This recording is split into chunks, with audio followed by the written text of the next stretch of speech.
start and stop, so stop and start. Yep, then start it over. We ready?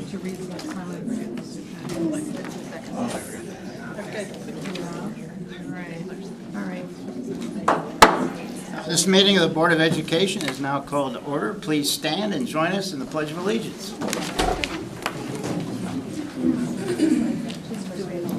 Pledge allegiance to the flag of the United States of America and to the republic for which it stands, one nation, under God, indivisible, with liberty and justice for all. Thank you, and thank you all for coming tonight. This is a bigger crowd than we normally have, so welcome. We'll get started by approving our agenda. There's a motion, please, on page 2. Mr. President, move that the Board of Education approve the agenda as printed. Thank you. Is there a second? Second. Thank you. All in favor, please say aye. Aye. Opposed? The motion passes. We'll proceed with our agenda as printed and go to the superintendent's report. Johnny? Oh, great. Our first update is a pleasurable update. We have our principal for Woodland Elementary, Jen Carson, along with a few of our Woodland students. As a reminder, Woodland is about halfway through construction now, and the students and families at Woodland Elementary School has had to spend its first year of 2 at the Haverhill, the old Haverhill site. And so they don't have the ability to see their school coming up every day like our students at Central L and Haverhill had. And so we want to pause for a moment, give our students the opportunity to share about their experience and what they were able to do a couple of weeks ago before school ended. So Ms. Carson?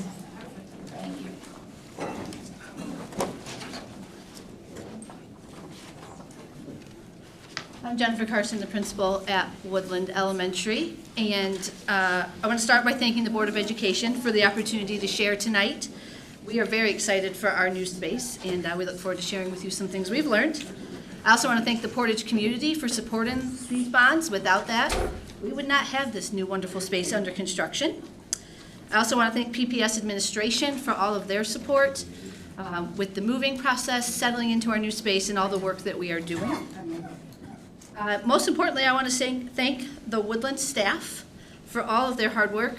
They really are the backbone of this building, and we are successful because of all the hard work they do. Our students are another group I want to thank because they were so flexible in moving to this new space, adapting, and we just kept going like it was any other day. But I want to give a special thank you to my Wildcats who are here tonight, their families for coming on the first week of summer vacation, and to the Woodland staff that came tonight to support as well.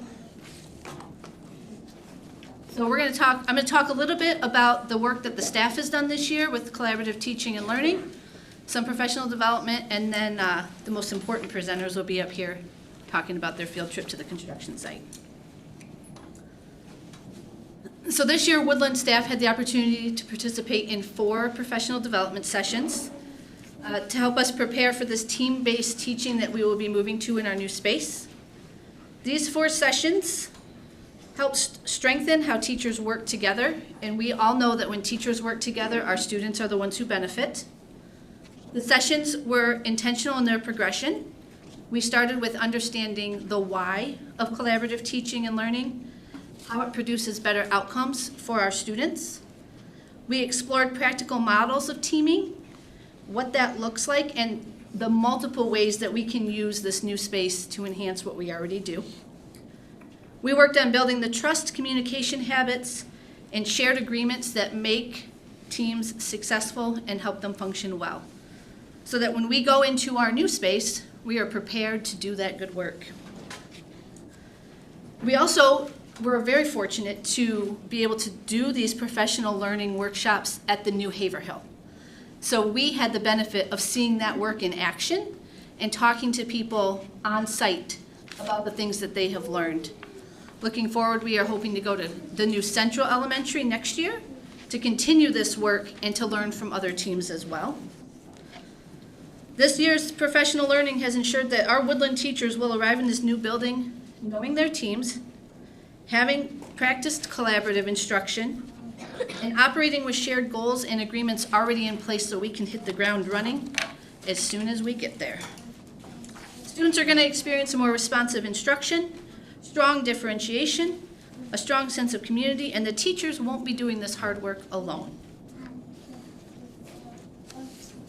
Our building leadership team spent time this year working on our why statement of why we are doing this work. It's helping guide our next steps.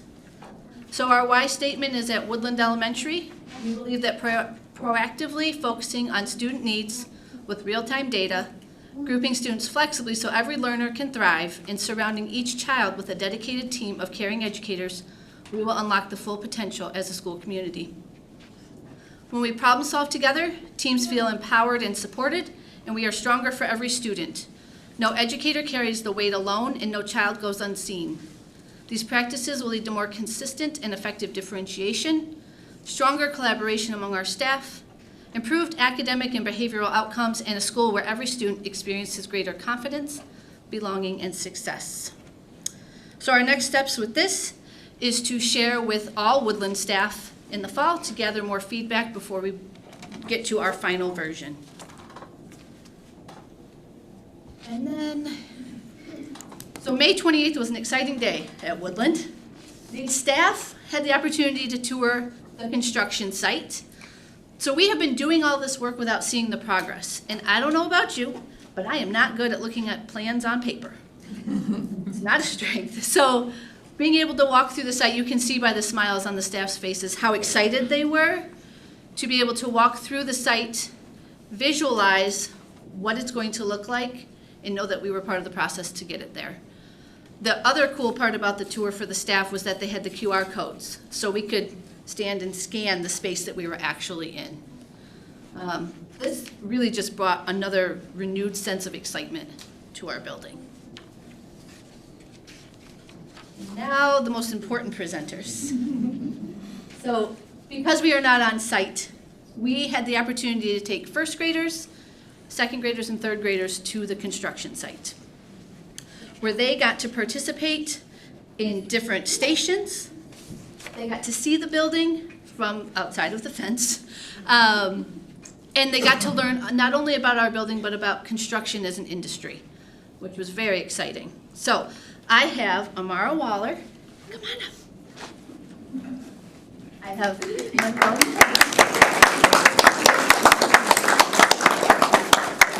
I have Rowan Kerwin.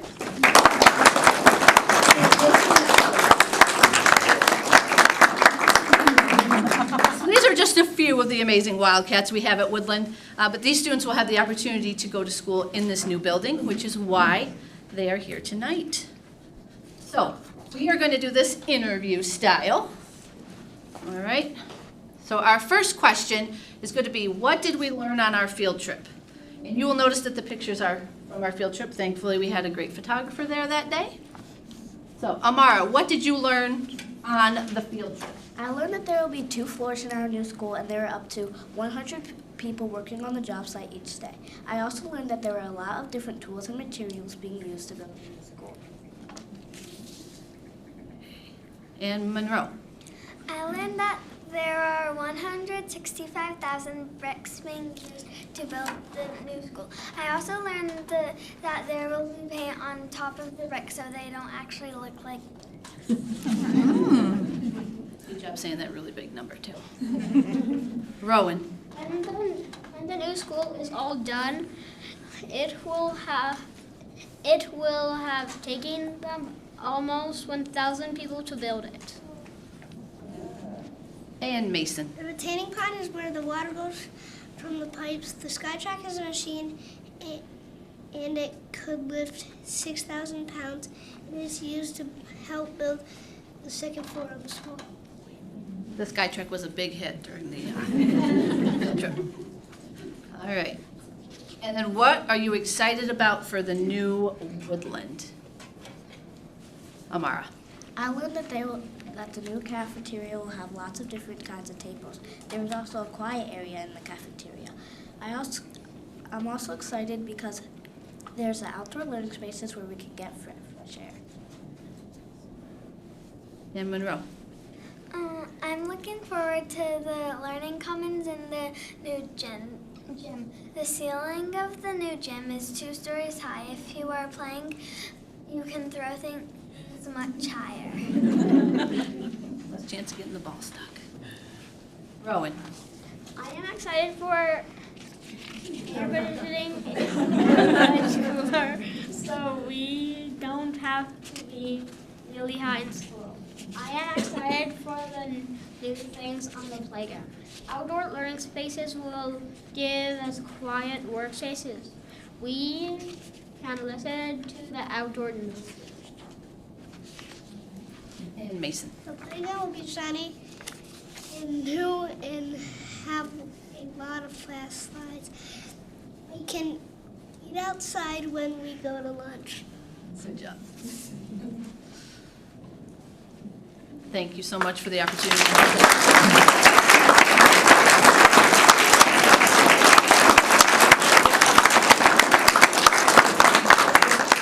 And we wanted to know if you had any questions for us.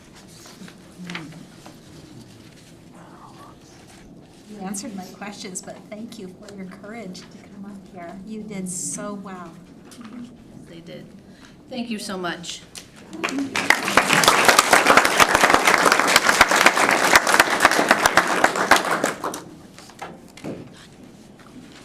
Thank you, Mrs. Carson, and thank you for bringing all your Wildcats with you tonight. Thank you. Thank you very much.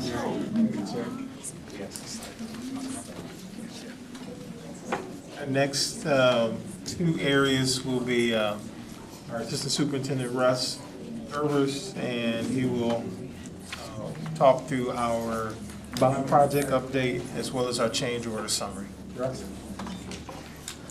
Good evening, Board. Superintendent Edwards. Very exciting end of the school year. You just heard from the Wildcats. We had them out to the job site over at Woodland for them to kind of check out the building. It was an exciting day.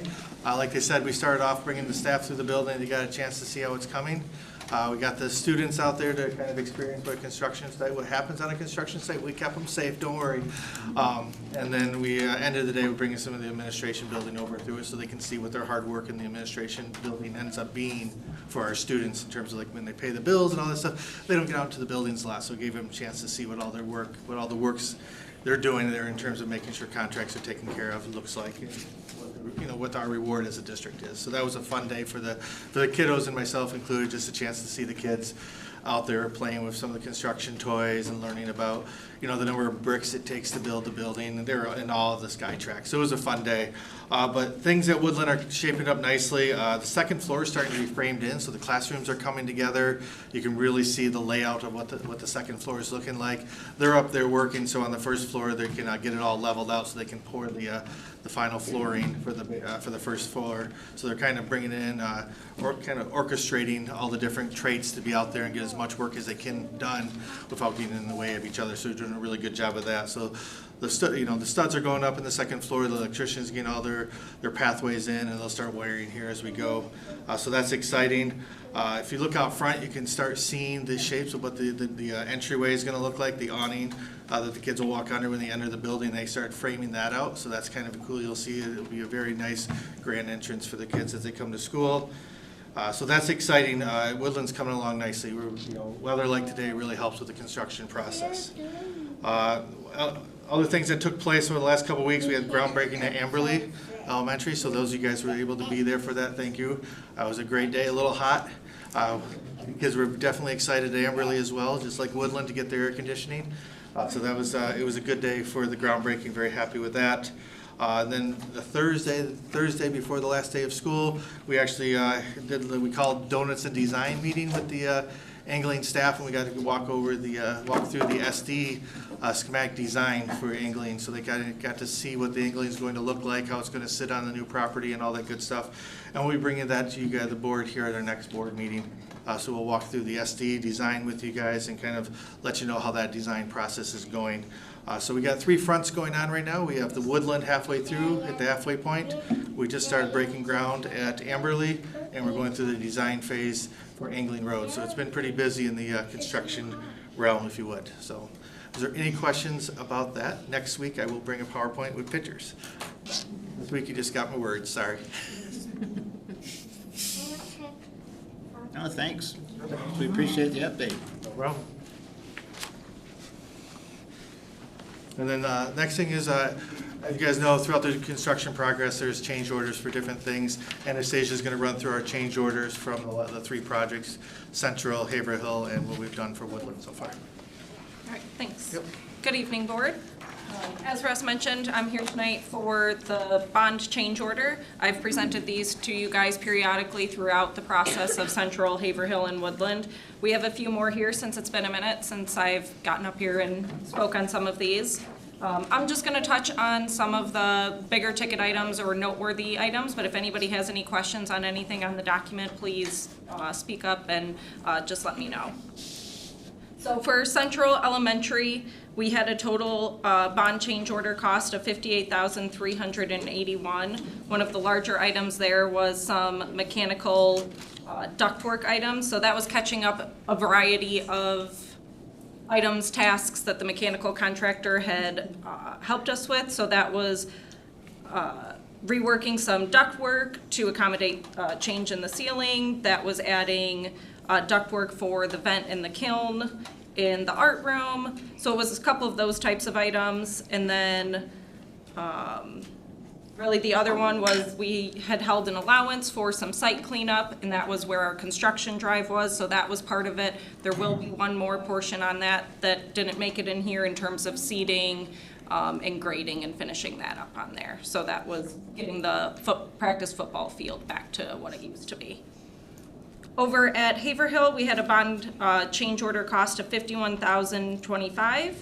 One of the larger items on that was from a bulletin, adding some leaching basins to the pond out there. There's a little bit more work we know we need to do. It looks like there's some trouble with it draining, so the contractor is out there this week kind of taking a look at that. But the leaching basins in there will help to control that as well. At Woodland Elementary, we had a bond change order cost of $36,314. There was a couple on here. One of them being Bulletin 6, which was some mechanical and electrical revisions, including ductwork changes, and then the large item, that one was adding electrical door operators to the vestibules. And then we were adding some public address speakers, some outlets, and smoke detectors for that. Another item on this one, which was actually a deduct and an add back to our contingency, was Bulletin 8. So we had made some revisions based on what we've learned from Central and Haverhill to the casework and the teaching spaces. So that actually gave us money back to contingency of $214,251. So just kind of reworking that gave us a nice credit. The last item on that one I'll touch on was we did add the additional radiant flooring in the music makerspace, library, and admin area. So that will be easier for the building to control the heating during the winter months. Overall, on all the projects, you can see on the cover sheet there, our contingency at each of the buildings is looking really good. Questions? A great report. Thank you. Thank you.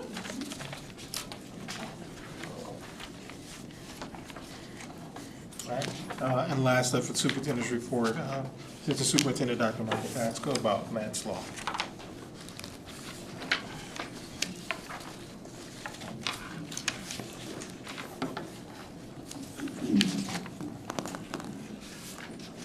Barb's just loading the slide deck really quick here. BB wants to quote. Good evening, trustees, Superintendent Edwards. Tonight, I'll present on the 25-26 Matt's Law bullying data, comparing that to the previous school year, as we usually do around this time, to determine how our strategies are impacting the data on all of our school cultures across the district.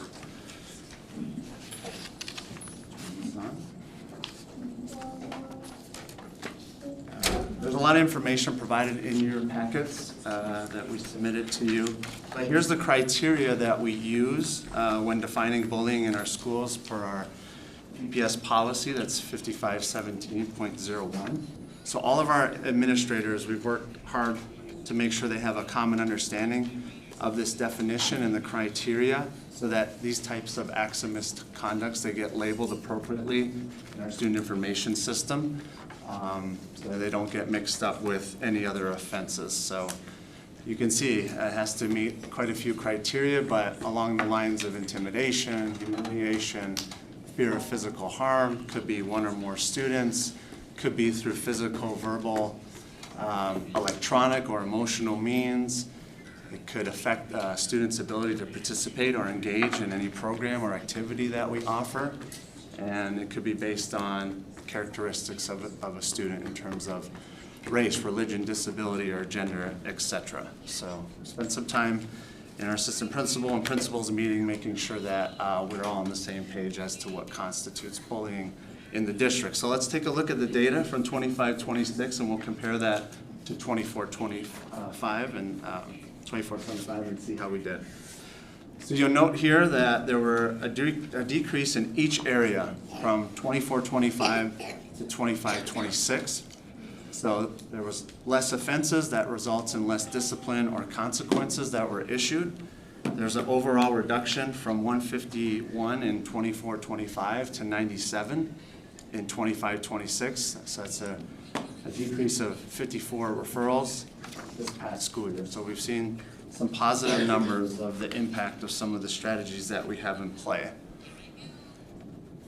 So you can also see the decrease in the number of referrals from both males and females comparing to 24-25 in our last school year. You can see that we reduced the number of referrals at each school level, which is great. I'm not sure if we've seen that over the years that I've been here. The largest reduction was at high school with 23 less referrals, and middle school was closely behind with a reduction of 21. So these are 21 referrals / offenses. And you can see from pre-K to 12, so we have 9 out of 15 grades showed a decrease in referrals in 25-26 compared to 24-25. The largest reduction that we saw was in 7th grade with 17 fewer referrals / offenses that were recorded. In terms of disposition and our response to bullying offenses, there's a large decrease in the number of offenders as well as the number of suspensions. So that's a good thing because it's 34 less days of suspension, meaning 34 more days our students were in classes with in-person instruction connected to our resources and support. So that's what we would like to see. We want kids in school as much as possible. So an overall reduction of 123 offenses in 24-25 to 74 in 25-26, and I think that's something to celebrate. Had some really good conversations with our APs and our principals regarding this data, and the question was, what did they feel really made the impact in the reduction of these numbers? And so this is what they came up with, although you have a laundry list of things that we have in play throughout a school year in your documents, but I just wanted to highlight the ones that they felt were most impactful. So talking to Mr. Med and Dr. Thompson at North Middle, they have something called PAC tickets at North Middle when demonstrating pride, accountability, cooperation, and kindness. And as kids earn those, they have quarterly incentive events where they help reinforce expectations. And that leads to improving culture within the building. So whether that's assemblies, student recognition events, that's going a long way with kids at the middle school level. The reflection zones that you've heard about, we've had folks that support those rooms to the board, like I think about Daryl at North Middle. We have that at all 3 middle schools, and we have similar things at elementary and high school as well. But those help to reset and problem solve as kids are struggling with conflict or having behavior concerns when they arise. So it's early intervention, it's increased student accountability, and we get to address issues early to help kind of prevent things from moving forward. Across the board, K-12, we value positive student and staff relationships. Our administrator said that that makes a huge difference in the number of trusted adults that students can come to when they see something that's not right in one of our programs, and making sure that it gets to the right people so it can be addressed to reduce any future conflict or anything from happening maybe initially. Everyone's heard about OK to Say. It's an anonymous reporting system through Michigan State Police. So every now and then I'll get a call at 1 a.m. and wake up and receive the call, see what the issue is, connect with our SRO, sometimes connect with our building principal, and we work through that until we get some resolve or connect with the family. Families in the audience today, they've probably heard about Lightspeed Alerts, and that's our monitoring system through the Google Suite that we have within our student Chromebooks, not our adult Chromebooks. And anytime something gets flagged that could be considered inappropriate or unsafe, or maybe is a concern in terms of safety or a health risk to a student or others, we get notified. So we receive those calls. A lot of them happen in the evening and over the weekends. It's led to a lot of home visits from either the Portage Public Safety Department or our own SROs to check in on kids. We've had a lot of self-harm related things in the community, and the positive part is that it's increased awareness on the home front, where families, parents, guardians, they may not have known that their student was struggling with something, and it's prompted communication. And then we also provide support. We have Mary Ann Joint, that is our mental health coordinator. So we're able to do a lot of things internally, but also connect them to external resources in the community, and that's been extremely helpful. And actually, through those conversations, it increases our connection that we have with our families in the community. So that's been a positive thing in terms of being able to intervene and hopefully provide some support before anything of significance would happen. At the high school level, one high school reported a 24% decrease in harassment related to incidents, with no repeat offenders from 24-25 to 25-26, which I thought was wonderful. All of our schools partner with Griffin Place. Folks may have heard of that. They provide restorative facilitators when kids may be struggling. One high school reported that 80 students got support that were involved in 51 conflicts, which I thought was pretty significant. That was one school. And there we have a partnership with them that we sign an agreement every school year. And they're a wonderful organization to help us through some of those issues. Our behavior intervention teams also use restorative practices, bringing kids in, talking about the impact of their actions on others, taking accountability, but also trying to repair relationships and making sure that people can coexist respectfully within a school community. At one of our high schools, they do quarterly student voice sessions. They highlight the strengths of the school, much like Superintendent Edwards has with his student advisory board, and also the areas in which they can improve. And then staff has encouraged students to report behaviors that are not aligned with our values in PPS, so they continue to stress that. So that's kind of a summary of where we were 25-26 compared to 24-25. We saw a lot of favorable numbers. To us, it's meaning some of those initiatives that our administrators mentioned here are making a difference. We just want to continue to build on the things that are working and remove the ones that are not making the impact, and continually reflect on our practices. So hopefully we continue to see this type of trend in terms of our data and the reduction of referrals and offenses. So I'll open it up to all of you for any questions or comments that you may have based off of the data that I presented tonight.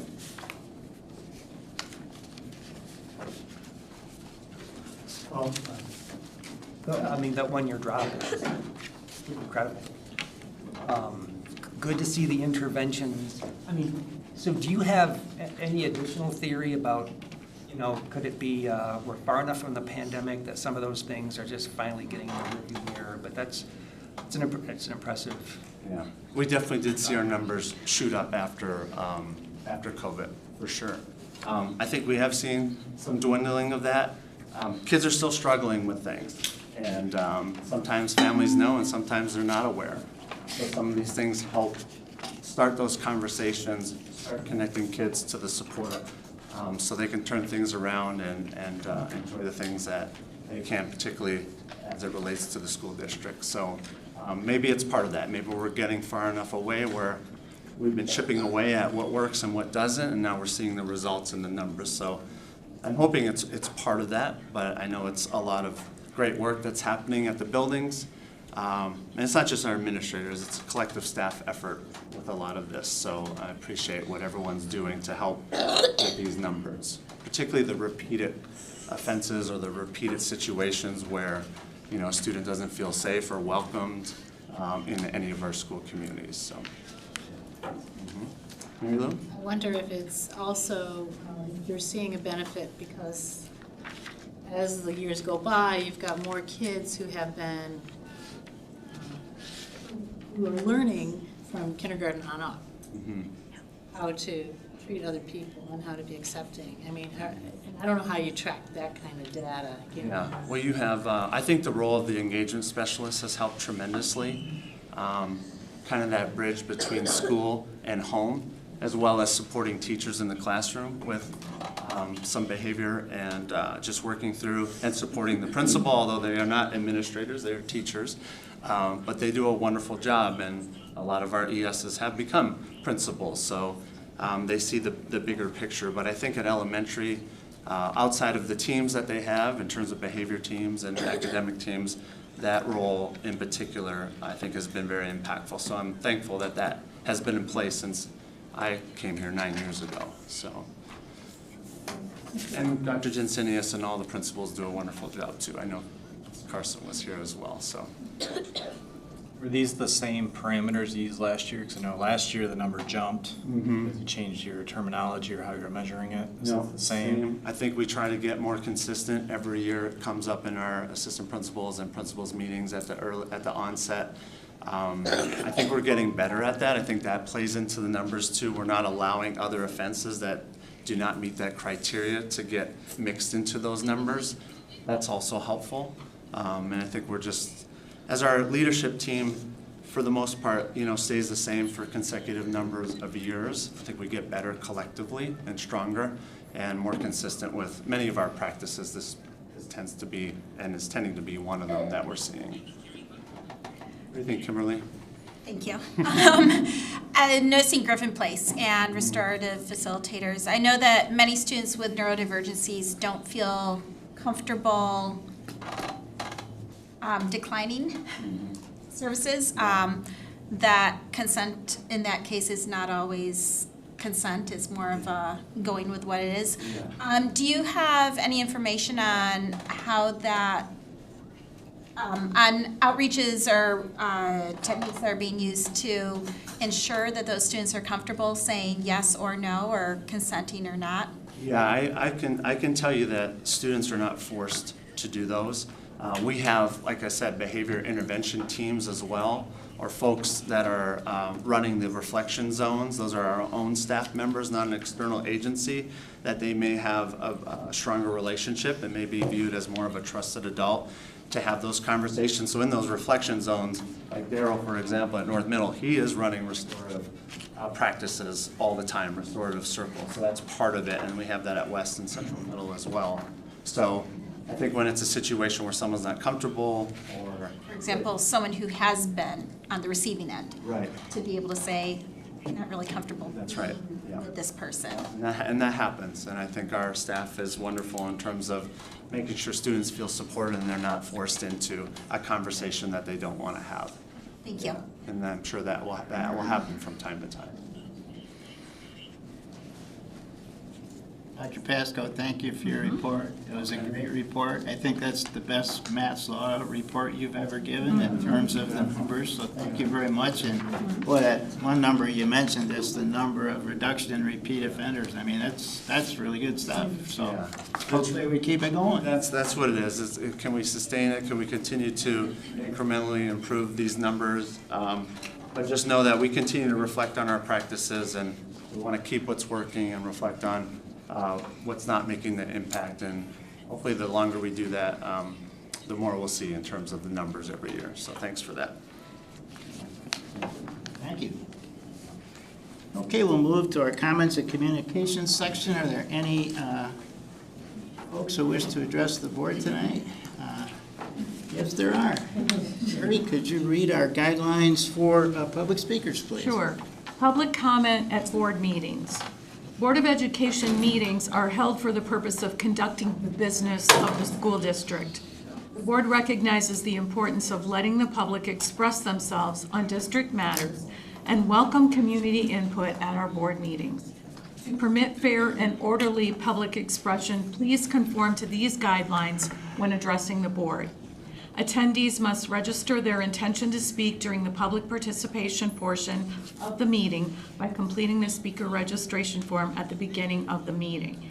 Each speaker must provide their name, state whether they reside within the district boundaries, and specify the topic of their remarks.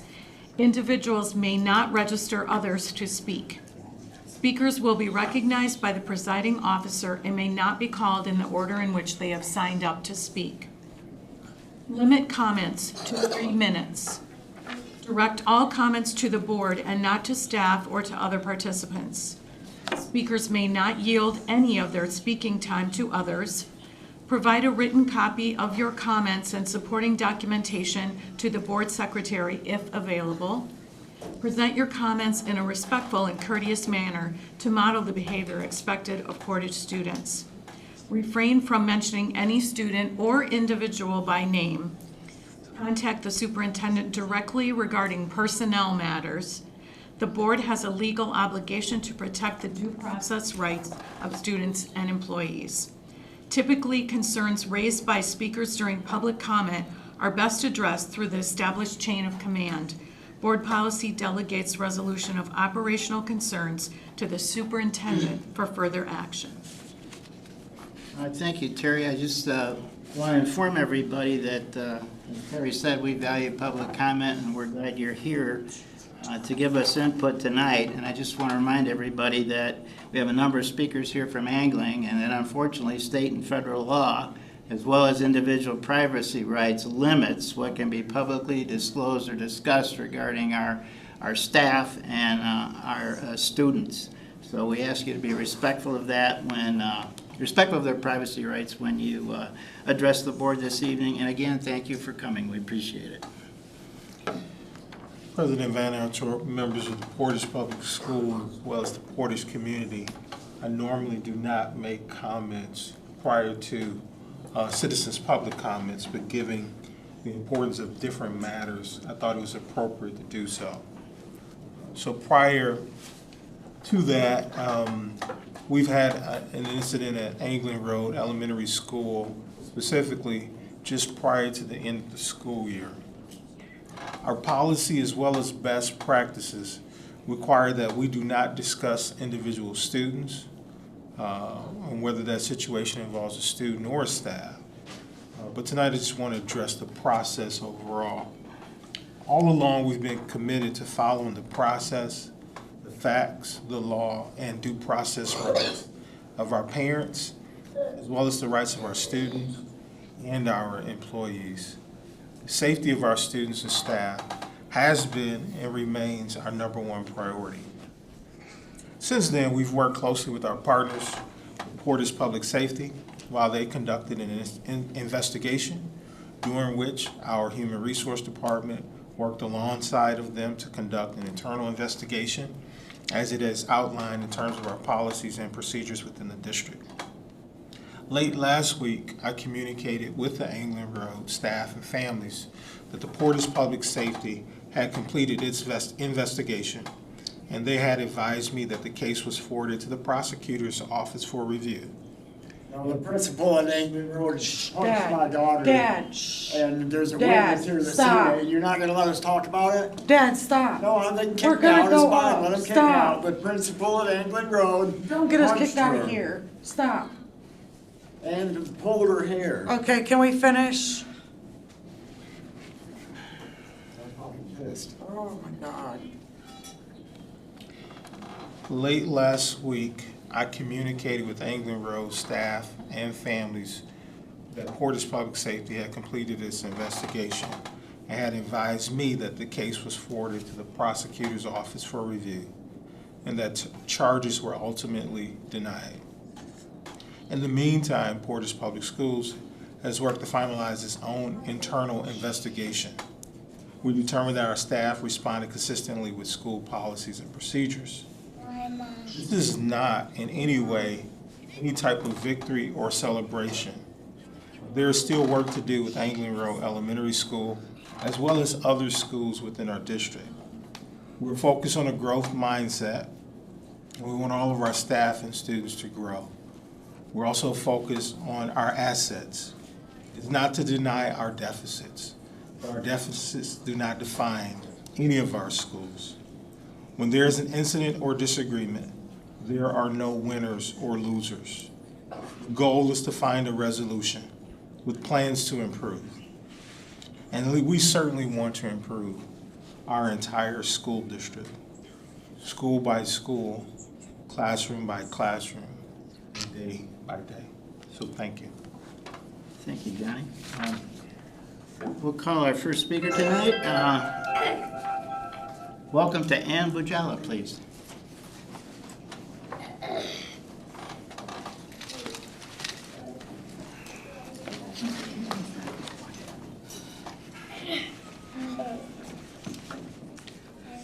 As a parent of children attending Angling Road Elementary, I am deeply disappointed by another failure of this district and this board to adequately support this school, its staff, and its families. When my family joined Angling Road 4 years ago, there were already concerns surrounding leadership. Rather than relying on rumors or reacting emotionally, I became involved. I volunteered, I spoke with building and district leadership, and I sought to better understand the challenges facing the school. Having grown up with 2 educator parents, I understand that the school systems are complex and that personnel decisions often involve circumstances not visible to the public. What gave me confidence during those years was knowing that exceptional educators were teaching and supporting my children every day. That confidence is again being eroded by what many families and staff perceive as poor handling of serious issues at Angling Road. While there are numerous concerns being discussed within the community, I want to focus specifically on the significant staff losses over the last 2 years, including the district's loss of Marcia Moore. Ms. Moore is one of the finest educators the school has had. She helped my child navigate difficult transition into elementary school, provided support well beyond her classroom, and positively impacted hundreds of students and families throughout her tenure. I also watched Ms. Moore address this board 2 years ago, openly pleading for support for her school and colleagues. Following another troubling situation and what appears to be continued inaction and inadequate leadership, she has now chosen to resign. My family is directly affected by this loss, as my youngest child will no longer have the opportunity to learn from and be influenced by such an outstanding educator. I'm equally troubled by the district's communication regarding recent events. Families received messaging that characterized concerns as online rumors. Yet important facts were omitted. Police were present at Angling Road Elementary in response to an incident that occurred on school grounds while our children were present. Parents were not informed on the day of the incident or the day after. Instead, days later, the school community received a gaslighting communication dismissing concerns as rumors. To be clear, police presence at the school in response to an incident is not a rumor, it's a fact. The lack of timely and transparent communication has understandably further damaged trust within the school community. As a parent, I expect better. I am asking the district and this Board of Education to take meaningful action to support Angling Road, its staff, its students, and its families. I urge you to take these concerns seriously and demonstrate through your actions that Angling Road Elementary is a priority. Specifically, I ask that 1, you clearly communicate the policies and procedures being followed in response to recent events.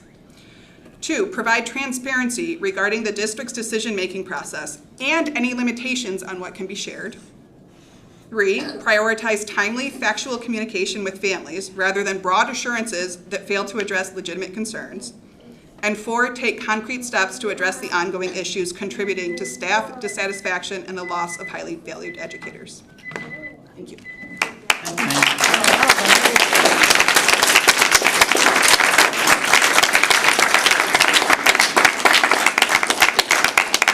And do we have a copy of your remarks? You know what, I left it.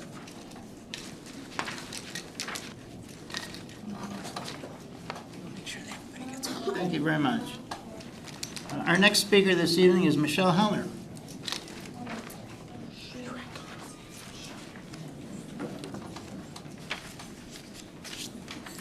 Hello, my name is Michelle Hellner, and I live at 9950 Wexford Drive in Portage, Michigan.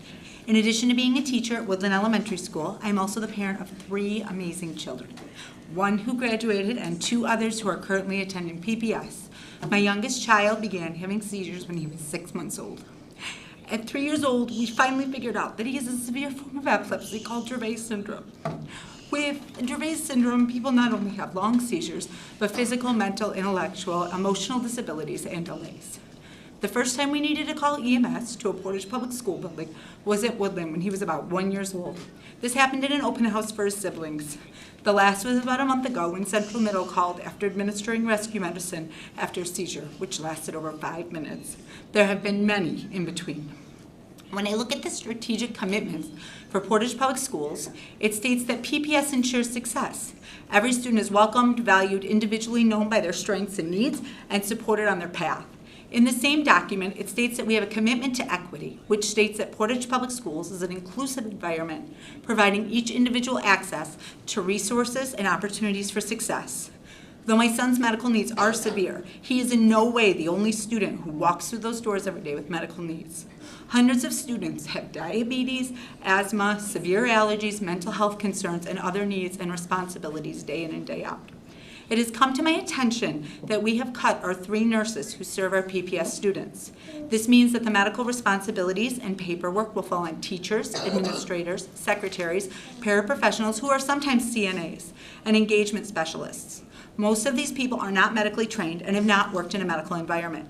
Our staff is already stretched thin with teaching, paperwork, keeping students safe, and building relationships with our students. Managing medical concerns, which can be severe, is so much more to ask and could result in injury or even tragedy. My heart begins racing whenever I hear a Dexcom alert or when I need to send a child for an inhaler. I consistently wash my hands after eating to prevent the spread of contaminants to my students with food allergies, and I have needed to give a dose of Benadryl before sending a child to the office. Are people in the general education setting really equipped to deal with severe medical needs? Our nursing staff is amazing and it benefits all. The students and staff can learn from someone with different needs, culture, and experiences than their own. PPS does an amazing job being inclusive. One thing that inclusion is not is cheap. We need to invest in medical staff in order to keep our students safe. I am respectfully asking the board and the Portage taxpayers to consider continuing to have our nursing staff at our building. It is a cost, but it is worth it for the inclusion and safety of our students. Thank you.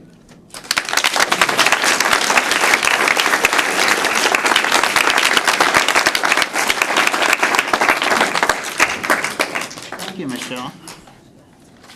Our next speaker this evening is Amelia Lambright, please.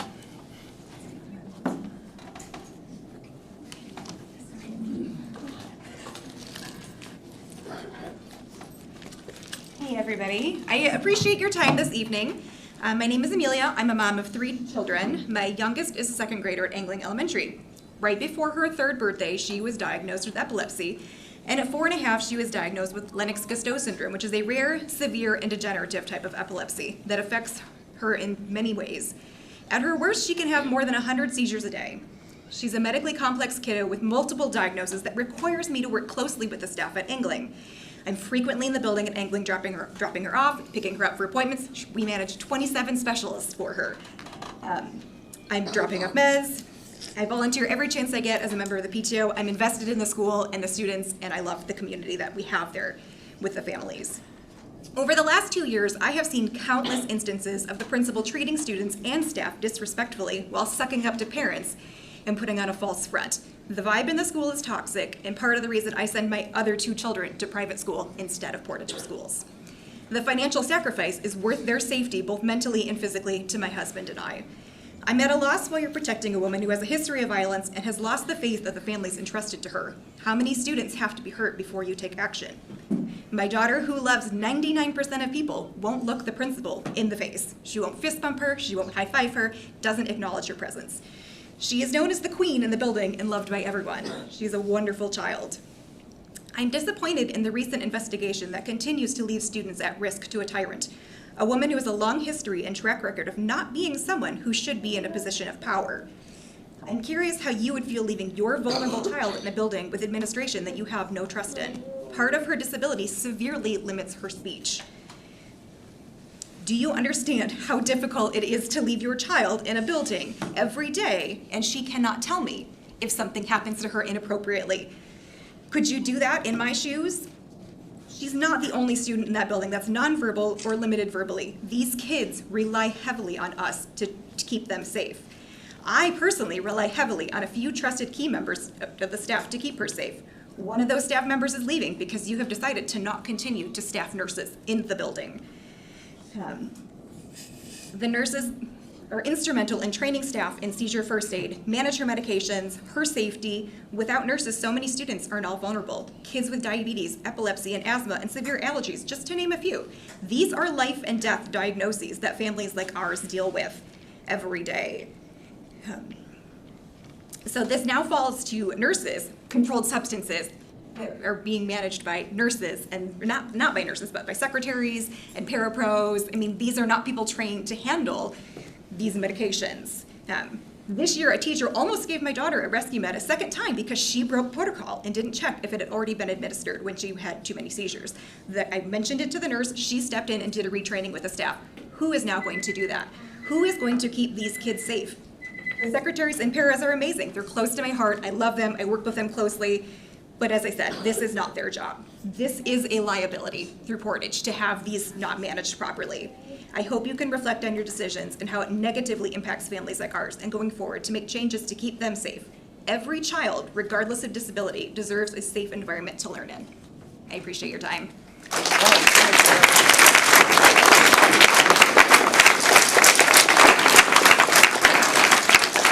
Amelia, thank you for your comments. Is that your presentation on the podium? No, it was just on my phone. I just typed it out quickly. Oh, okay. So there's nothing there for us? There is nothing there. I can email it to you if you'd like a copy of it. Please do that. Thank you very much.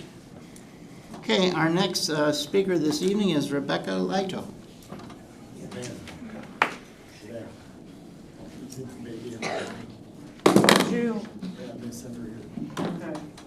Good evening, board members. My name is Rebecca Lito. I've been part of the Angling Road family since 2015 and as a parent, and for the last 4 years as an employee. What I saw on May 28th made me sick to my stomach, and 3 weeks later, I'm still not okay with it. I saw a 7-year-old child hit our principal on the arm. The principal then hit the child back and said, "Don't you hit me." I want to be very clear, this was not self-defense. I, unfortunately, was the only one in the hallway at the time of that incident. It had been going on for a few minutes before that, and there had been other staff members out there. But when this part happened, it was only me. After I saw it, I looked up and down the hallway to see if there was anybody else that had seen it. I also checked to see if there was camera coverage of that area because I didn't want it to be my word against our principal. I reported it because I had to, because I'm a mandated reporter, because that's what we're supposed to do when we see a child harmed. And then I was made to feel like a liar. When I read the email from the superintendent praising how staff rallied for the end of this year's celebrations, all I could think about was there was one second grader who wasn't there for any of it. She missed her entire last week of her school year. I thought about my own 4 children in this district. I thought about how I haven't been fully present as a parent for those celebrations because I've been sick with worry over what I saw and how it's been handled. This board has a responsibility. Children must be safe in school, and staff who speak up must be believed, not silenced. I am asking you tonight to reopen this matter and investigate it properly. The children and families of this district deserve nothing less. Thank you.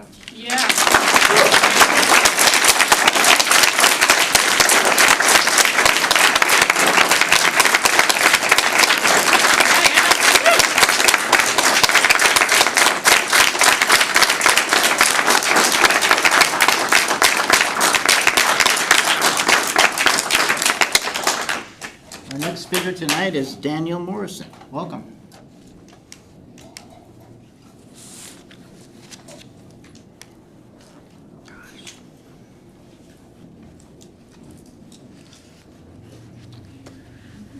Good evening, members of the board. My name is Danielle Morrison. I live at 5226 Grosse Pointe, Portage, Michigan. I'm here tonight because I believe the students, teachers, and families of Angling Road Elementary have been failed by this very leadership that is supposed to protect and support them. As a parent, this issue has a very real impact on my child. Since kindergarten, she has witnessed violent behavior in her classroom directed at both other students and her teachers. She is now preparing to enter 4th grade, and what concerns me most is that she has come to see this as normal. This reflects a broader pattern of leadership that has created an environment where teachers feel unsupportive, disruptive behavior goes unchecked, and accountability seems to exist for everyone except for those in charge. Soft lockdowns are an everyday occurrence in classrooms. Teachers call for support and receive nothing for 45 minutes to an hour. Parents shouldn't have to worry that repeated disruptive behavior is being rewarded instead of addressed with appropriate consequences and interventions.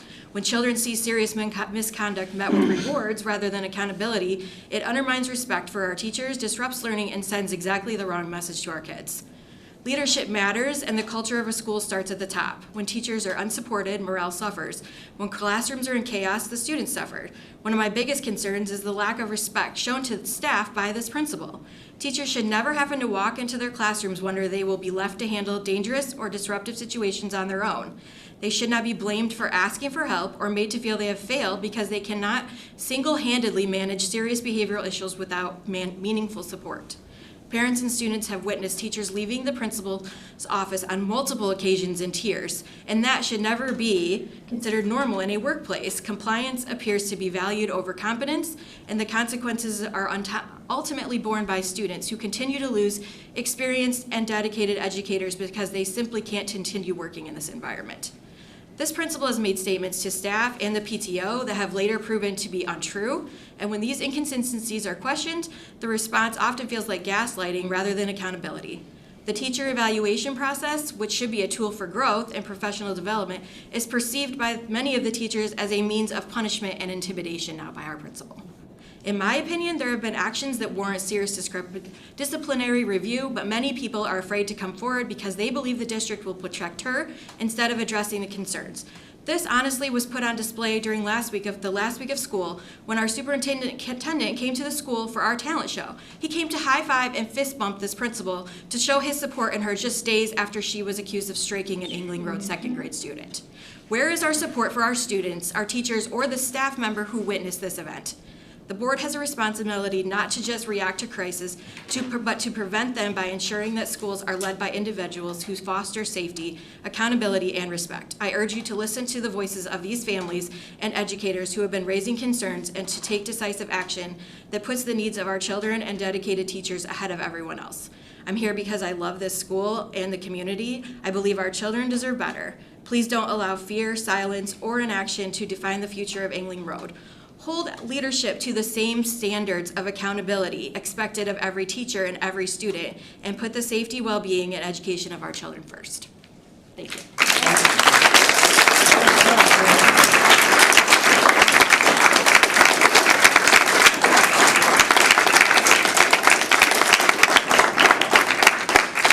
Danielle, can you email us as well? Okay, thank you. Our next speaker this evening is Ashley Brown. Welcome.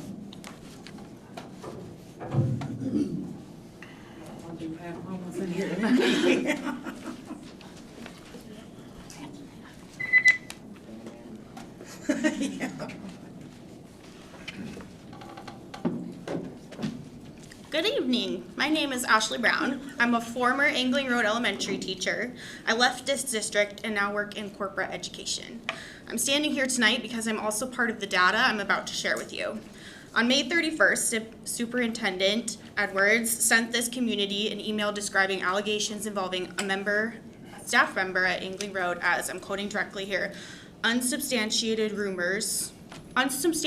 internet rumors spread by individuals with no direct knowledge of the situation.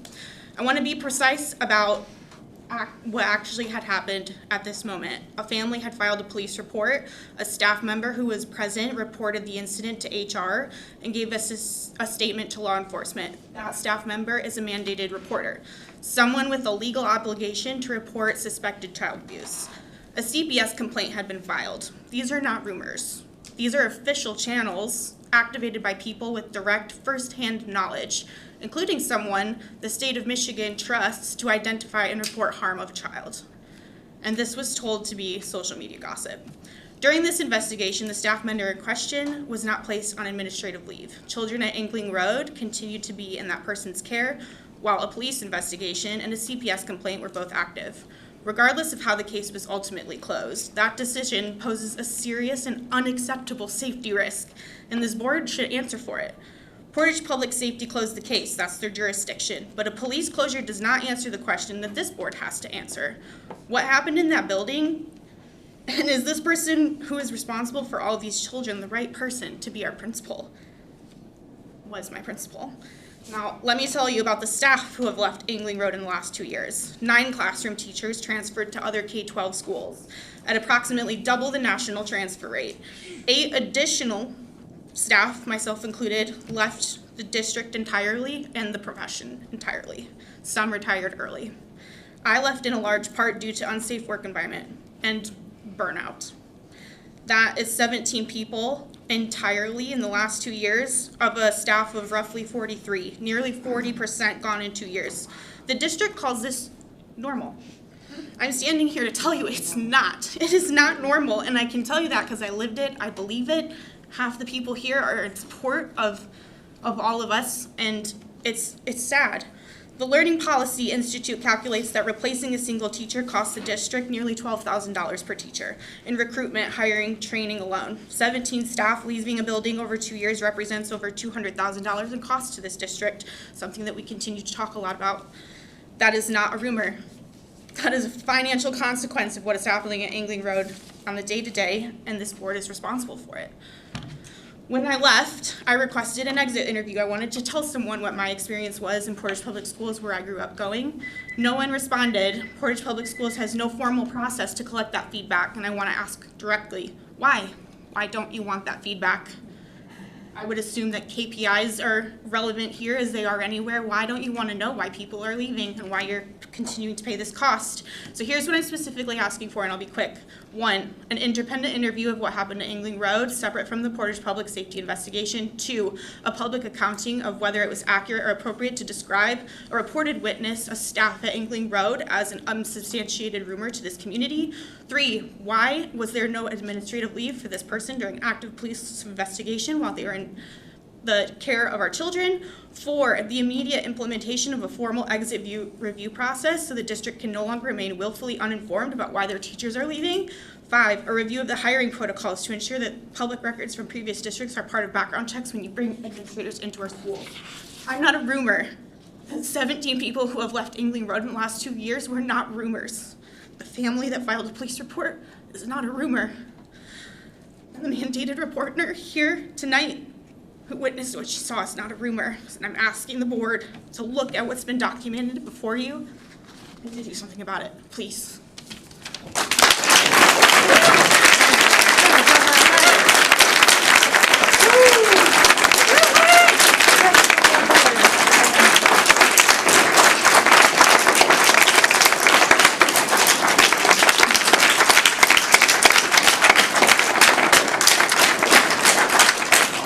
Thank you for your comments, Ashley.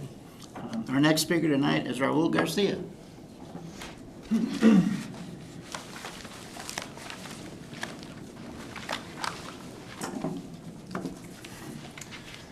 I expect to speak tonight, but I can't be quiet. I don't understand how you can let somebody with an allegation of hitting a child be at our school under investigation. So is that part of the process? I don't know. It's why is our children in danger of such a person that has allegations against them? That's just my concern, one of my concerns.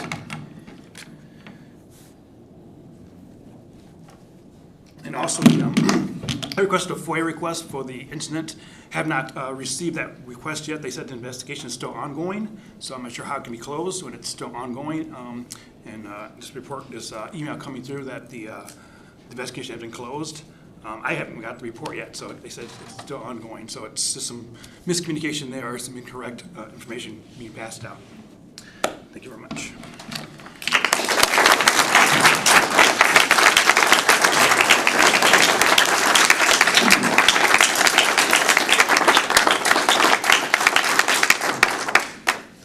Thank you for your comments, Raul.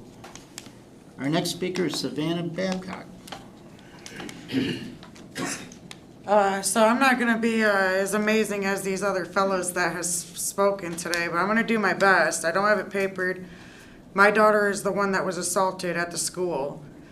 It was 10 o'clock at night. I'm Savannah Babcock. I do reside in Portage. I have for 4 years. And we had an incident last year the same principal with my student, with my child, who had drug her down the hallway and gouged her rings into her arm, leaving broken blood vessels, and then made her crawl the other half. And I talked to the administration building, no one would act on it. And when Miss Fisher told me she was leaving, I was devastated. I was like, what am I gonna do? What is my child gonna do? I was scared because of what had happened last year, and this teacher was leaving. And I depended on her to take care of my child at this school. So this year, when my daughter, a week ago, we were laying in bed and she's like, this is what the principal did to me. I was livid. What do? I went to that school ready to fight. And the cops told me don't. And I knew if I went into that school, I was gonna regret it forever. It took everything I had to stay outside of that school and not go in there and confront the woman that laid hands on my child. And she told me that it was self-defense. A 7-year-old, we're talking a 7-year-old who hit this principal. Yes, she did hit her first. My child hit the principal and kicked the principal. And I want to tell you too, since my child has started this school, she has swore at me, she has called me names, she has flipped me off. She has seen other kids bash heads into the school bus walls where I had to pull her off the school buses. It's just, it's been very eventful to say the least. And I really hope some eyeballs are open tonight, because it is not okay what she has seen, what she has witnessed, what she has gone through. This child has been through more than I have been through in a lifetime. And I don't think it's fair. And I can only imagine if this is happening to my child, what is happening to the other children at this school. That's all I can say. I hope something is done. I hope you guys really take to heart what I said. The police said they dropped the case. I have lawyers. I have I'm not stopping. I will keep going. I wanted to transfer her. She wasn't even supposed to be here this year. And they told me I could not transfer her. It was not okay. It was not going to happen. So I had no choice but to put her into this school. And I felt the need to keep her home all the time. And they called CPS on me. 3 different times because of the misschooling. So I felt the need to put her, I don't want to put my child, I'd rather keep her home, have CPS at my door, than to her go to that school and suffer. And that is what I've been through in just one school year. That's it. I mean, I hope you guys really, I have a community on my side, and I'm really thankful for everyone who spoke tonight. You guys all have done amazing. Thank you.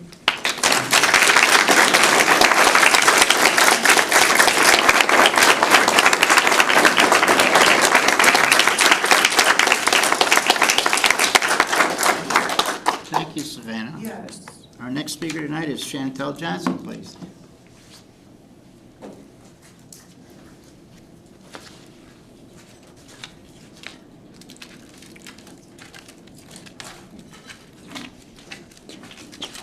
Hello, I am Chantel Johnson. I live at 1305 Carriage Place, Portage, Michigan. I've got 11 children, 4 of them currently in the Angling Road District. First, I'd also like to start as the school year conclusion. There's growing apprehension regarding the current state of leadership and the handling of ongoing issues. Parents are left questioning whether recent leadership challenges will be addressed or merely prolonged from resolution. For our Angling Road teachers and staff, concerns have been raised about the lack of communication devices for the teachers, the discouragement from some face in seeking assistance, the lack of resources, the rapid reintegration of students into classrooms following serious behavioral incidents, 504 plans not being used. Additionally, the absence of timely notification to parents regarding such incidents raised further alarm. Recent reports of a child being harmed by the principal, alongside verbal confirmation from an eyewitness, have led to police and board involvement. Yet the situation is now being downplayed as a mere online rumor. The lack of clarity is unacceptable. If the concerns were significant enough to involve law enforcement, the community deserves a thorough and transparent response rather than confusion or dismissal. Given the history, a significant issue within the district, it is crucial for leadership to recognize the importance to the response to such situations, as it directly impacts trust in the future of the district. An adult should be able to control their emotions where a child is still developing theirs. No principal should be able to strike a student, ever. Finally, the increasing turnover of teachers at Angling Road is a source of distress for parents and students alike, as it disrupts the educational experience and leaves our children feeling unsettled. We have children who will be doing senior walkthrough, and they won't know the new teachers at all. Already, this year, we are losing one more amazing teacher who has impacted my son personally very deeply. As a whole, we want answers and actions to be taken at this point. We are not giving up. This isn't an issue to be brushed under the rug. Just because it's summertime doesn't mean, oh, we're going to forget about it. We want results by this coming year. This is not okay. That is all.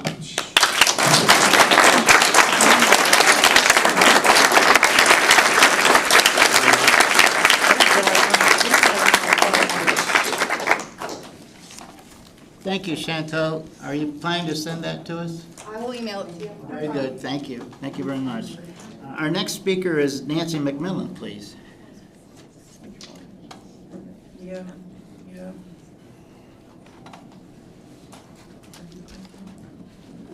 Hello. My name is Nancy McMillan. I live at 5206 Brennerton Drive in Portage. And no, even though I look amazingly young, any children in school at this time, I am just saddened and appalled at hearing a presentation about the significance and the leadership about bullying, student-to-student bullying. When is it appropriate for you to get involved?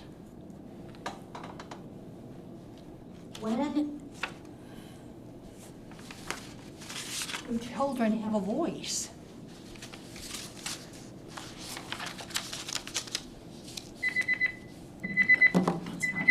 You're okay. No. You're okay. My point is, if you want good, responsible citizens, see something, say something. Has to be, how are they going to learn? How are they going to learn that their government needs to hear them? You're their government. Do you hear them? Thank you.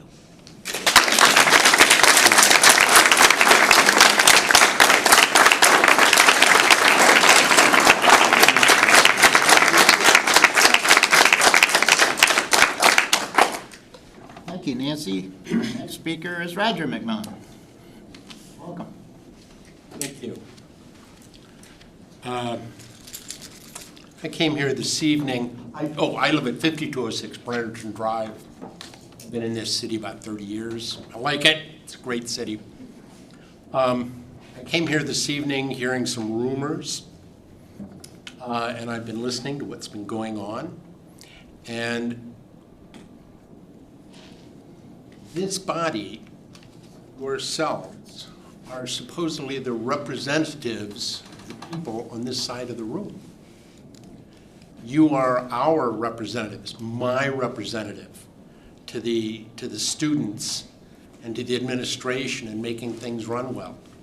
However, tonight I heard from yourselves that you can't discuss or won't discuss the issues of importance, anything to do with an individual or their actions or their student. Well, excuse me, in the education business, what else is there than individuals, students, and what they do? By choosing to never speak of it and not allow it here, you simply create a star chamber where the people in the administration do whatever they do without the responsibility to us, which by custom and by state law, frankly, they are supposed to report to us through you. So I'm seeing a terrible disconnect here. We had a presentation in the opening of a reduction in, there were phrases I was not familiar with. I went to school a long time ago.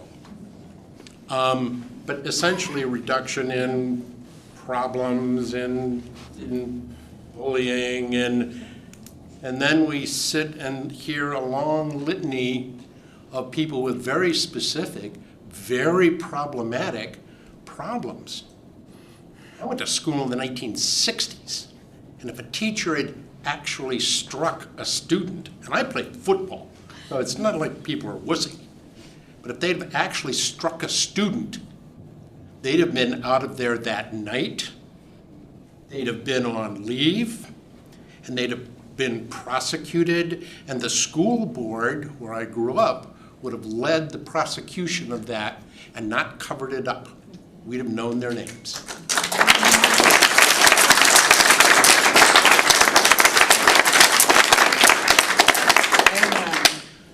This board has a serious problem in the way you handle things. And I don't know the resolution of the specific problem that mostly we're hearing about tonight. It's bad. But, you know, when you have a lot of humans, sometimes bad things happen and they have to be dealt with. That's your issue. But, and I don't know where your reluctance comes from. State law, policy, wherever. But you need to be more forthcoming with us, the people who elected you here. And you need to take, from the sound of it, a lot more seriously the behavior of your employees, because you are the people who are supposed to run the schools. Not the administrators report to you, the teachers report to you. You're in charge. We put you in charge. But I have heard not a good behavior tonight. Hope I'm wrong. I have been before. But I leave you with, I suggest you re-examine how you handle these things and how you deal with apparently troublesome employees. I do not have a copy of this speech. I made it up as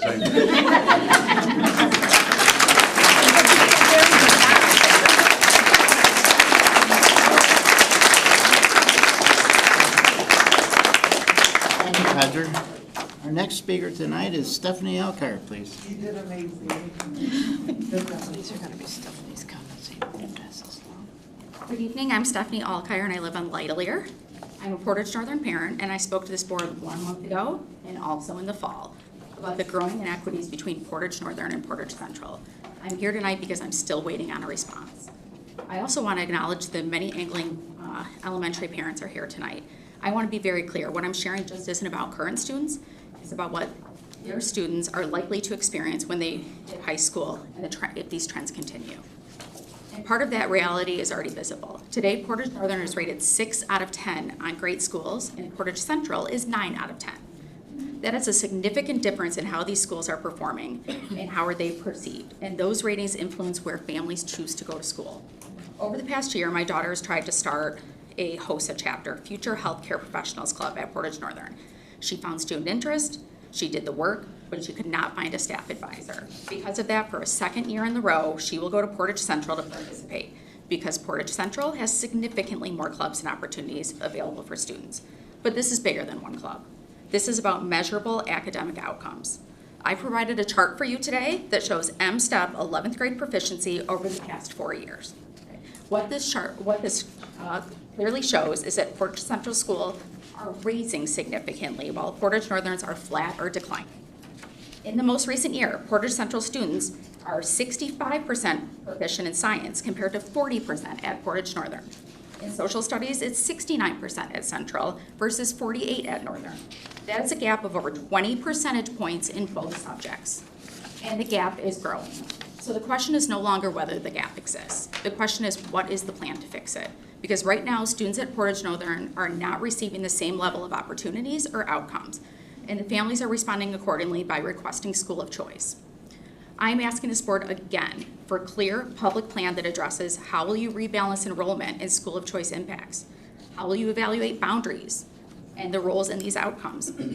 How will you ensure that Portage Northern students have access to the same level of academic programs, staffing support, and extracurricular opportunities? And I'm asking for accountability through regular public updates on progress, because without a plan, this gap will continue. As a parent, I cannot accept a system where the students' access to opportunity and their academic outcomes depends on which side of the district line that they live on. And as I ended last time, I want to end again that you are standing by a sign that says every student, every future. And I don't think that that is being followed right now. Please care about these Portage Northern students. They matter. Thank you.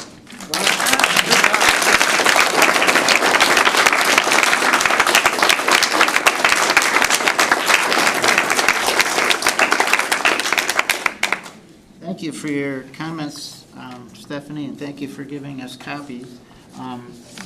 That concludes public comment for this evening. I'll turn it over to comments by the board trustees, please.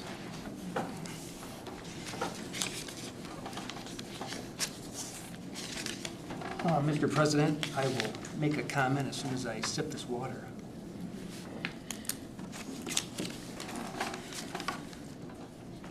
So, trying to take this all in, and we appreciate the public comment. It is helpful even when it is hard and blunt. It is appreciated that you are here. Superintendent, appreciate your comments about figuring out England Road and improving the culture there. Frustratingly so, we have to deal with some of these things behind closed doors, in closed session. But a number of these things can be dealt with in public session. And so, I mean, I'm speaking for myself, but I'm pretty sure you're all on board, is looking forward to engaging on these in the coming weeks and trying to lend perspective and helping to figure them out. And then, it is our job to assure performance. And so our practice is we get the performance reports throughout the year on various indicators of the school district. And we have always remained monitoring at the school district level. So it would be unprecedented of us to do it for a school, but I suspect there will be support on this board for doing a better job of doing direct reporting on Angling Road and getting that information sent directly to us. And I hope, that can create a sense of urgency and a better accountability loop. So anyway, I know you're all on board with that. And look forward to addressing this in the coming weeks. So yeah, that's all I have tonight, Randy. Thank you for your comments, Bo. Appreciate it. Anyone else? I'm going to piggyback off of what Bo said. First of all, thank you for both time and courage to speak. It's not easy, and thank you. It's especially not easy when you're sharing your heart.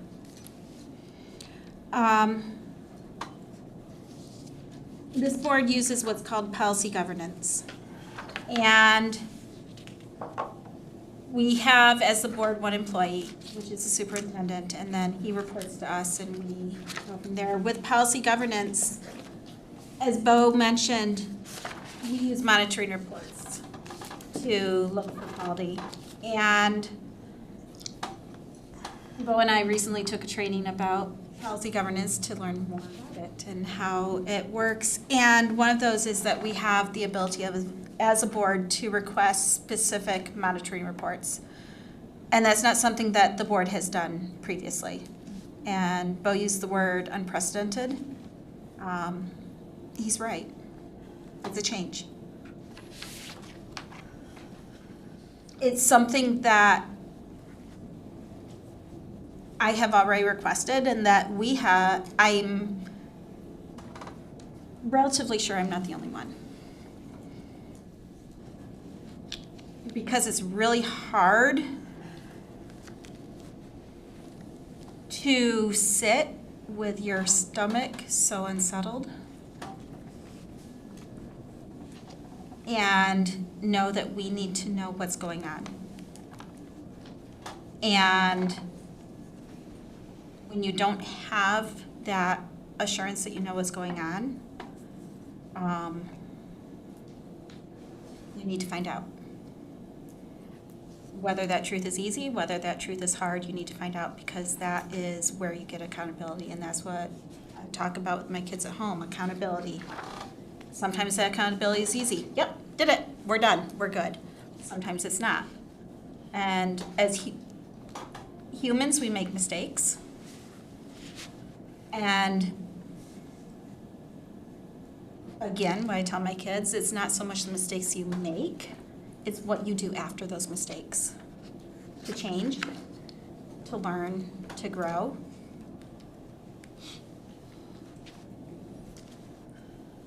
And sometimes change is hard. And it's kind of hard to ask for a completely different monitoring report. It's hard to do a completely different monitoring report. But that's, I think, the right path from here going forward. And there's a lot more I'd like to say, and I'm going to recognize that sometimes wisdom is not saying everything that's on your brain, even though you really want to. Thank you, Kimberly. Any other comments from trustees? I'll say something at the risk of redundancy, but I think in this case it's important that you hear, I'd like you to hear my voice, that I hear you guys.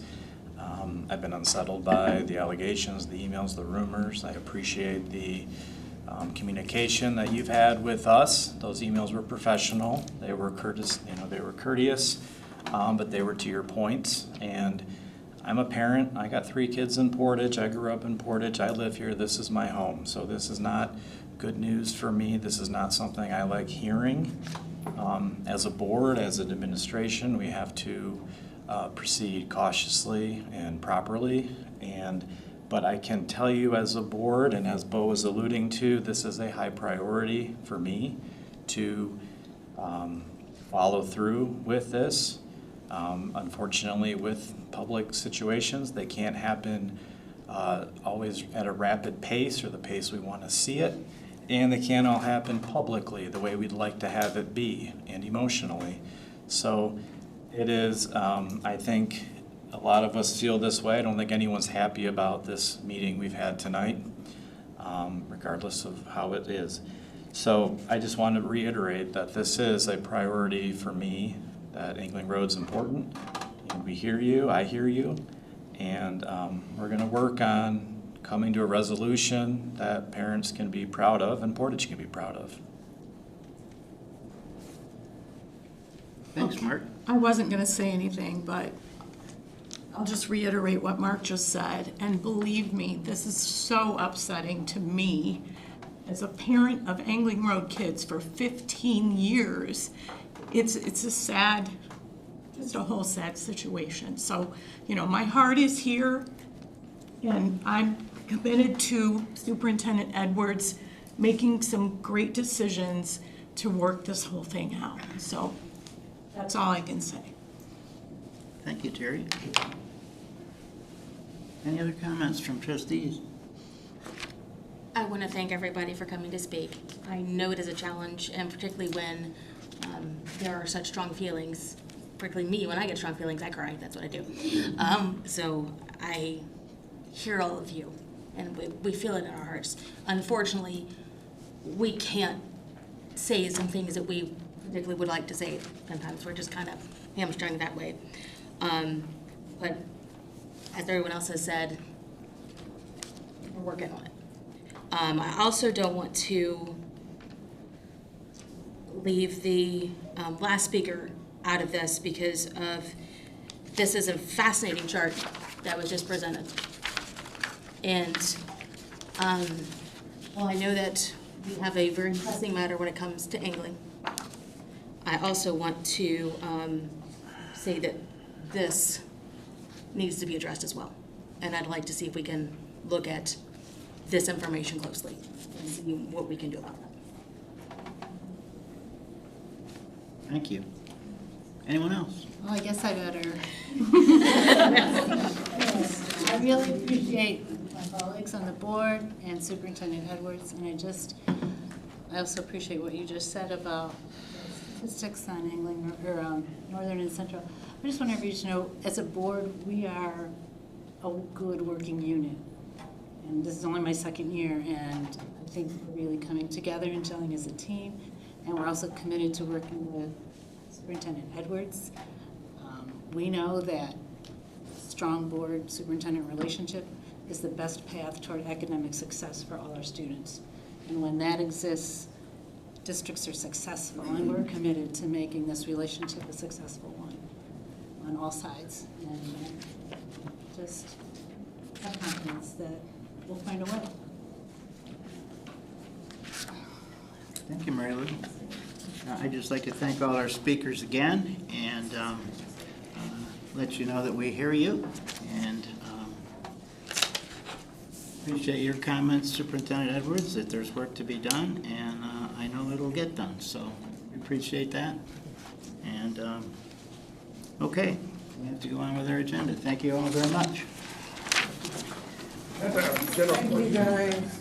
Our next agenda item is to approve the consent agenda. We have minutes on page 7 from the May 18th Policy Governance Retreat and the regular business meeting. Are there any exceptions to the consent agenda as presented? Hearing none, the consent agenda is approved. Thank you, and we'll now move on to assurance of district performance. We have monitoring report 1.0. There's a motion, please, on page 13. Mr. President, I move that the Board of Education accept monitoring report 1.0 ends as a reasonable interpretation and evidence of compliance with policy. Thank you, sir. Is there a second? Second. Johnny. All right. Thank you, President Van Antwerp. Now we're at the conclusion of a series of monitoring reports over the course of the 25-26 school year, and many of the information that the board has received has been reflective of the 2024-2025 school year. With that being stated, we've provided the board across monitoring reports 1.1 through 1.5 over 60 data points. I do want to just highlight and lift up the fact that we've included some new data as a reminder in our monitoring reports. More specifically, there's a reference to data or improvement with low achieving students. And so that was new this year. We defined that in terms of students who were not proficient. Understanding that proficiency does not mean, or the lack of proficiency does not necessarily mean a lack of success, or that the student may not be on grade level. So those are new data points that have been added to monitoring report 1.1 specifically. As we move forward, looking at our comparisons versus schools, future monitoring reports would be our comparisons against other school districts, all of which have been identified now for the next year. We continue to work and improve the work we do in monitoring reports 1.2 through 1.5, which are not always exclusively academic, but there are other metrics as we use. When I say academic, we're talking about educating the whole child, and so it's important that they receive a high-quality education, both inside the classroom and be well-rounded. And so we've interviewed our students through our student surveys, and the board has received that information. And then even with postgraduate success, while not all of the data is available readily, the board was able to see our trend in terms of the college enrollment for students within their first 6, 12, or 24 months. So that concludes my presentation for Global Ends 1.0. No question, Johnny. You provided a lot of data and some great new data, and I think we all appreciate it.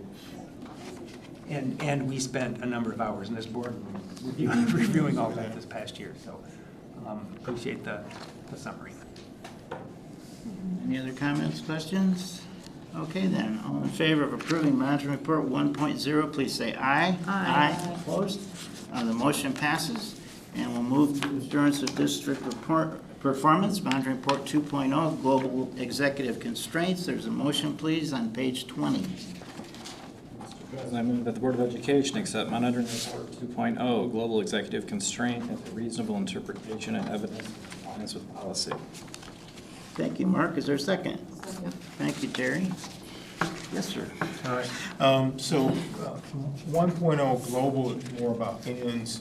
The global 2.0 is about the executive limitations, and these are statements in which the superintendent shall not violate or dismiss. And so over the course of this academic school year, here a series of reports related to monitoring reports to the board within 2.1 through 2.11 or 2.11, understanding that 2.7 executive limitation was deleted by the board. The record is December of 2014. With that being said, all of our elements related to ethics have been followed.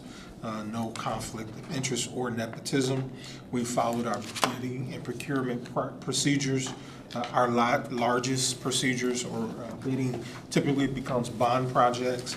And today, the board earlier saw what our change order summaries look like. And at the same time, internal controls for processing financial transactions. Our business team has done an outstanding job with monitoring those things, even in light of the fact that more and more fake emails are circulating across the country, impersonating employees and asking for payment to vendors. Our team has done an outstanding job flagging those things. Our technology team has done an outstanding job. And even in the midst of some of those things that have gone on throughout the country, including in Portage Public Schools, we continue to maintain the highest level of internal controls to make sure that that our team are doing everything right as it relates to our executive limitations. So that concludes my presentation on Global Ends 2.0, Global Executive Constraint, Executive Limits 2.0. Any questions for Johnny?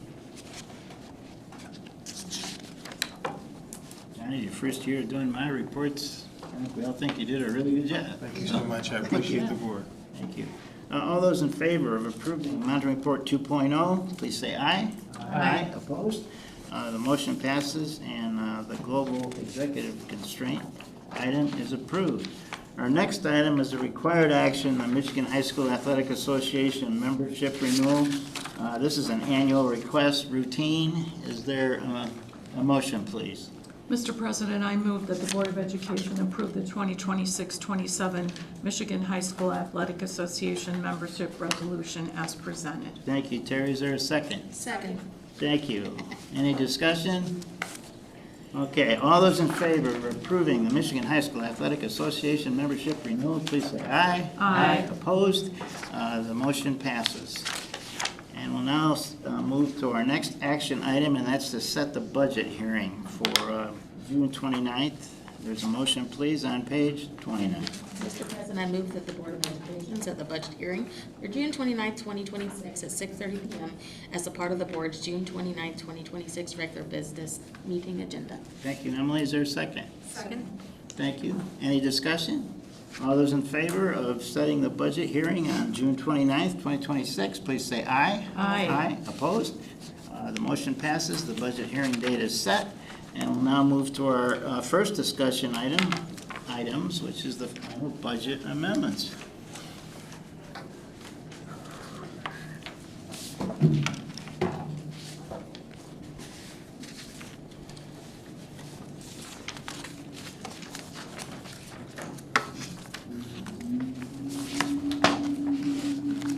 Board of Education, Superintendent Edwards. This evening we read to you our budget amendment number 2 for the general fund and the amendment 1 for our debt retirement, our building and site sinking, and our school services.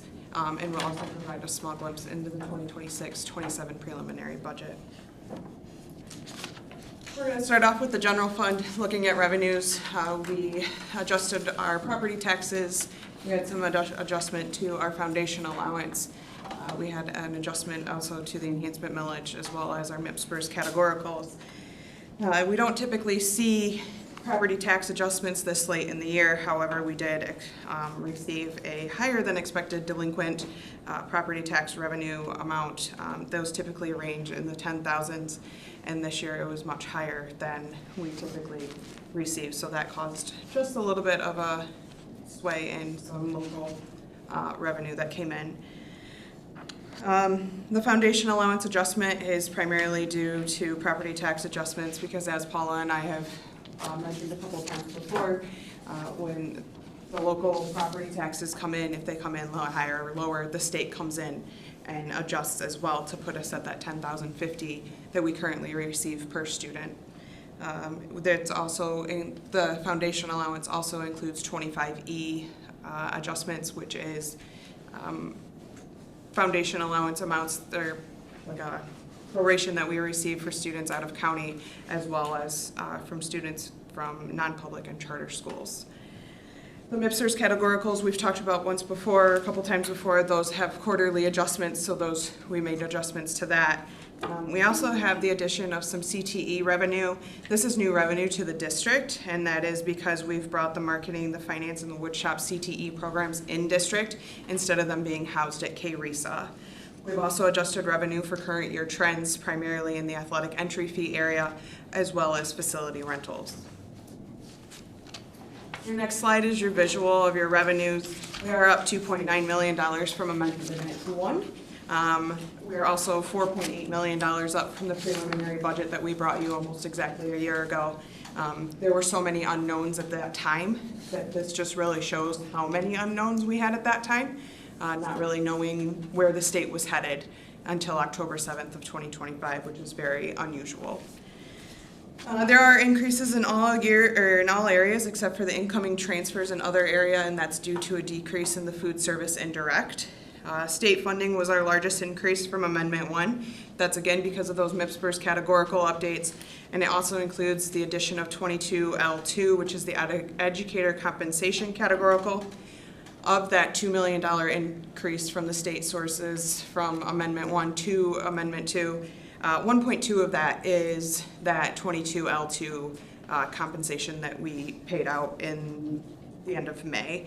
The rest of that is primarily made up from those property tax adjustments I keep mentioning, along with the addition of state grants that we receive later in the fiscal year. Federal funding has increased just a little bit, and that's primarily due to the Medicaid payment. We've kept that. That's for me. We've kept that pretty conservative just because we haven't really known what's happening at the federal level, but now that we actually have that payment, we're confident to put that in. Moving on to expenses. We sit with every department for both budget amendments, so we did that for this one as well. We've made adjustments due to current year trends, so on compensation, benefits, utilities, grant-funded projects, along with the district subs, and so many other accounts that we have really sat and analyzed over the last month or so. Adjustments were made in many different areas. Those are just a few. We did add in that 22L educator compensation payment that was made to staff late in May.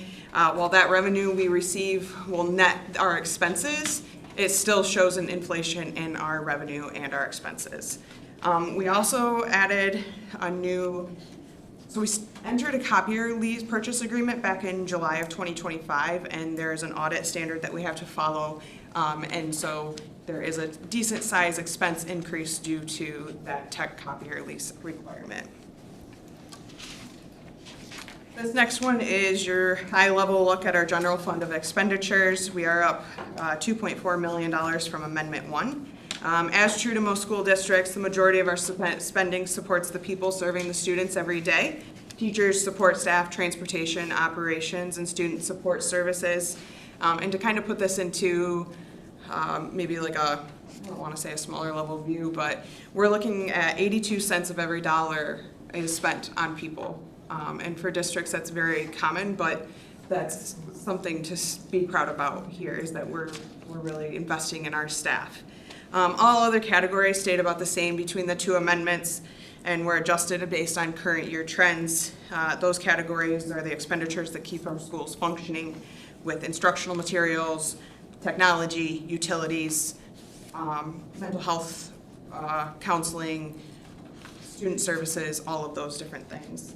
There is a slight increase in the capital outlay, and that's due to 31 AA funded projects.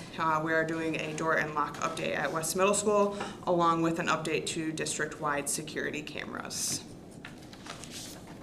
This next one shows where our dollars are ultimately directed in the district. Each category has fluctuated from Amendment 1, but not a lot. 59% of those expenditures are directly tied to instructional services, with 9% of the budget that supports our students and includes counseling, the mental health supports that I've mentioned, along with other direct student needs. Instructional support services include areas that support learning and classroom success, such as curriculum, professional learning, and other educational supports. Overall, nearly 3/4 of our general fund spending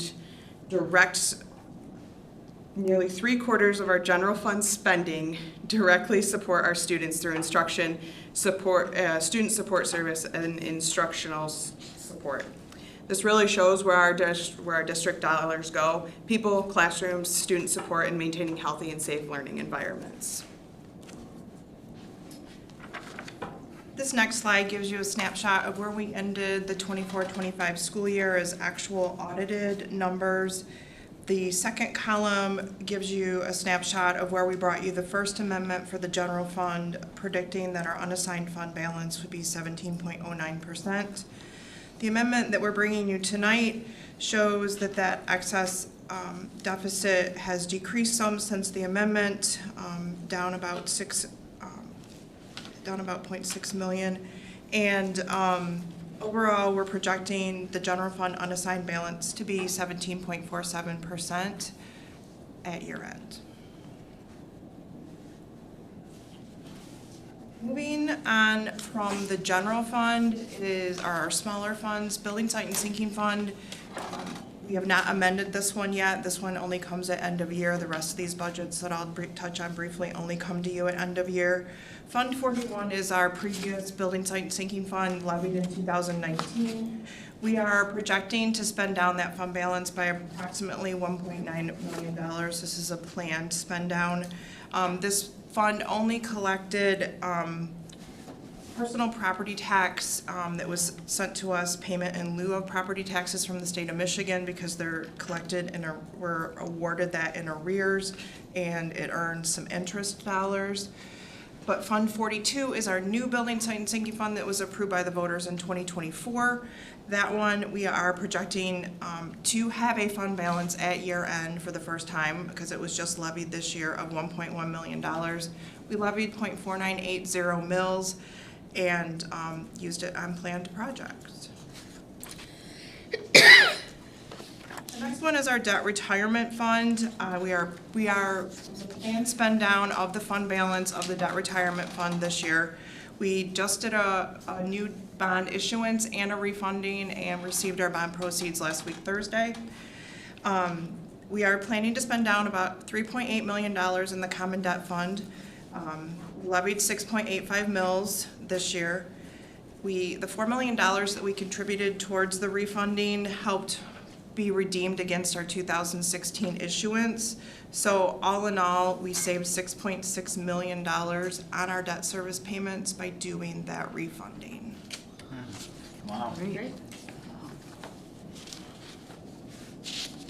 The final fund to briefly touch on is what we call our school services fund, and this is comprised of our food service fund, our bookstore funds, and our school activities funds. Food service is projected to decrease their fund balance by a little over $60,000. This is planned. We are in a spend down plan with MDE. You're only allowed to have 3 months of operating expenditures on hand in your fund balance for food service. Otherwise, the Department of Education, they force you to spend it down and put it back into the program. The bookstore fund, there's a bookstore located at both high schools, Central High School and Northern High School. We're projecting to end with a fund balance this year of just under $1,800. The CTE program is now running those bookstores in each high school, and so they're incorporating that into the classroom. And school activities, we're expecting to have an increase in our fund balance there this year as well. This is comprised of our student clubs, building fundraisers, and sports clubs. We continue to receive those requests to open those new club accounts, and so as revenue comes in, the fund balance has grown. So that pretty much gives you an overview of what's in your packet for the second amendment to the general fund and the first amendment to those other funds. Are there any questions before we move forward to give you a snapshot preliminary look at what's coming together for 26-27? What's an average percent for payroll expenses? Expenses? That's our gross. gross. What's that? And you said it was like 82%. Is that's pretty average? Of the overall, yeah. Okay. Appreciate the pie charts. Very helpful. Thank you.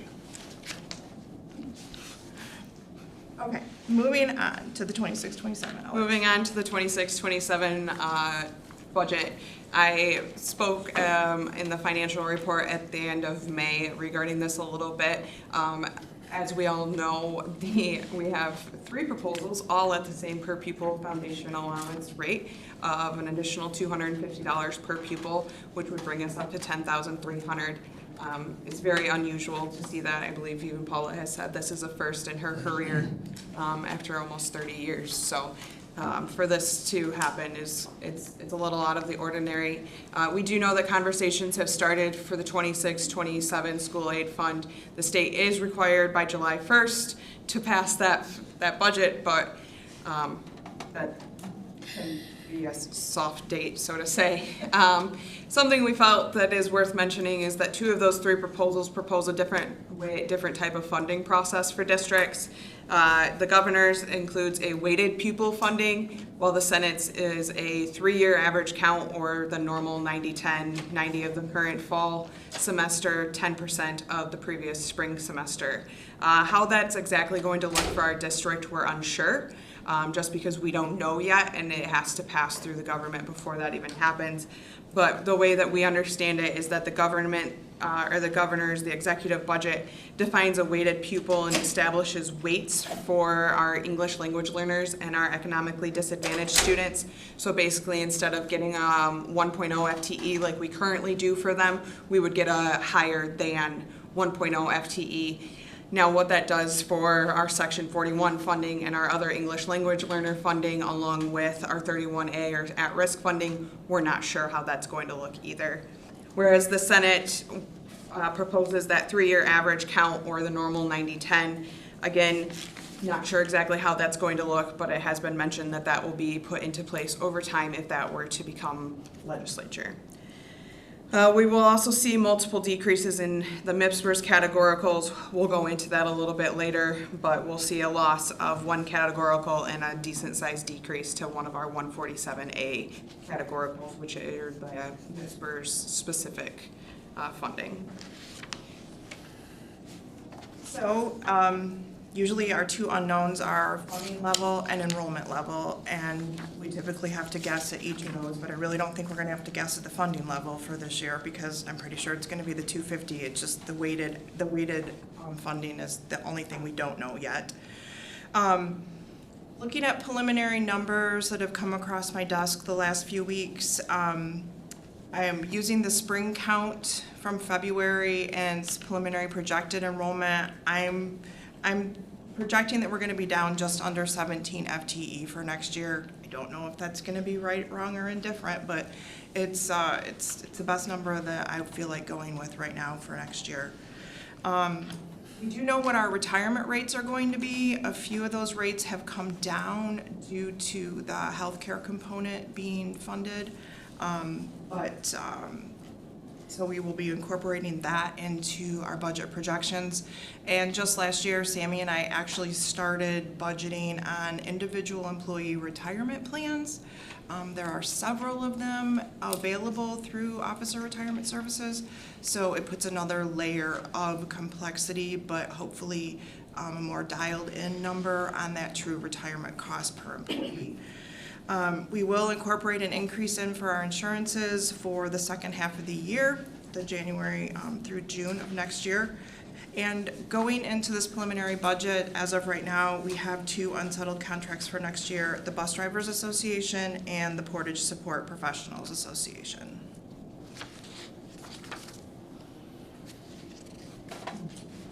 On the general fund side, the good news is our operating millage levy will not roll back any further again for this year. We're at the 17.5695 mils. We will see a reduction in some MIPSers categoricals for next year. We received money this year under Section 27L, approximately $850,000 that we will not get next year. That was one-time money. It was leftover student loan money that they reallocated at the state level. And we will also see a decrease statewide of about $598 million in the 147A2 categorical. So I'll have to take a guesstimate at what that reduction is going to be. Surprisingly enough, the preliminary calculations for title funding are available, so we can use those, but they will adjust again come early winter once final allocations are done.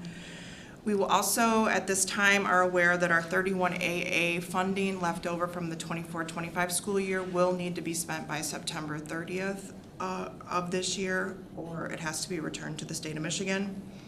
And we're setting the budget hearing 2 weeks from tonight at 6:30 here in this room. Moving on to the Building and Site Sinking Fund for the 26-27 fiscal year. Fund 41, which is our 2019 building and site, we've mentioned it a couple of times that we're no longer collecting revenue. The only type of revenue that will continue to be coming in is interest or any delinquent taxes that might apply to that fund specifically. And we'll continue to use it until it is depleted, and that'll be on our normal projects, the roof replacement, asphalt replacement, fencing replacement, glass, any HVAC or boiler repairs or replacements that we need to do. We're very fortunate as a district to have this fund to help pay for those items. If not, the general fund would have to take that stressor. For Fund 42, this is our 2024 Building and Site Sinking Fund. There is a small rollback in millage. We will roll back from 0.4980 mils to 0.4973 mils, which is a 0.007 rollback. This fund allows for greater flexibility with spending, but can still be used for our typical items that we used that we funded in Fund 41. Those new expenses are not limited to, but include transportation vehicles, technology, vehicle repairs, along with safety and security updates. So having this and then having 31AA sunset it's a nice, it's nice to know that we have that building and site sinking to kind of fall back on if there were to be a project that needed to be done without that funding, now that we will lose 31AA. And then finally, just to touch on food service for a couple moments, all 3 recommendations, House, Senate, and Governor, are including free breakfast and lunch for next year, so our budget is including that as well. They are trying to get this made into permanent law. I can tell you that the Senate Education Committee just passed bills last week to make this permanent. And so it's working through the legislative process right now as we speak. It'll have to go through House and Senate. Governor is encouraging legislators to get this taken care of. She wants to be able to sign that into law before she leaves office. We are planning additional projects with excess fund balance in the food service fund for next year. Doing a Northern High School serving area refresh. planning to purchase the kitchen equipment for new Woodland and Amberley buildings. So, I mean, there's some significant dollars that are being allocated back out into the buildings for food service. And finally, this is Bo's chart. Bo. Thank you. This shows the history of actual fund balances starting from 2021 school year through the 24-25 school year. And then the final dot on the far right is projected where we, right now, based on revenues and expenditures for our amendments to the board for 25-26. So that wraps us up, unless you have any. So thanks for that chart. So was it last winter when you showed us the over 20% in the fund balance, or maybe it was with the audit last fall, I forget, but that just felt uncomfortably high, and you told us it was gonna come down. And so, right, so it's at 17.5. And I think just for my colleagues, I mean, I think this is a potential discussion for policy, because right now we have a floor, we don't have a ceiling. And sometimes if it gets too high, it just feels weird. And maybe, it wouldn't feel weird if there were an explanation, or if it were growing for a certain reason. And so that might be a future discussion topic. But is it? I've given reasons to the board why the fund balance has increased over different years and what we've done in regards to federal funding. So good. So that ESSER funding that we received starting in late 2020 to, well, it expired in 2025, we were able to legally supplant that. So in that 20% that you're seeing on that, can you go back to that slide for me, please? Let me try. I'm not good. So in that fund balance, that's the unassigned, so there's more sitting there, but it's making its way. But there is a reason why that has increased, and a lot of that is because of that federally funded money that we weren't necessarily able to legally supplant, but we were able to get a process started, and the general fund was able to continue it, and that's why we're now seeing that decline. But again, there's that fluctuation that we're going to see, so it'll be, the final audit will be a real telltale sign of exactly how we're coming out of the COVID era in finances. And revenues could come in differently than I'm projecting, and expenditures could come in differently than I'm projecting. I mean, there's a lot of accounts in the general fund. A lot.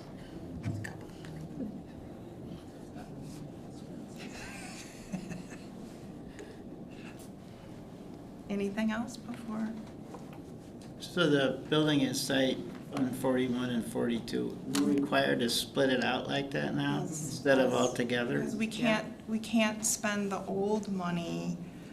Oh, on the new stuff. Technology, or, right. You can't commingle that. Yeah, you don't want to commingle. But once that's gone. Once that's gone. Until they change it again. Correct. Okay, thank you. Well, thanks for your presentation, all your good work. We appreciate it. That's a lot of work. Okay, our next discussion item is the Amberley contracts.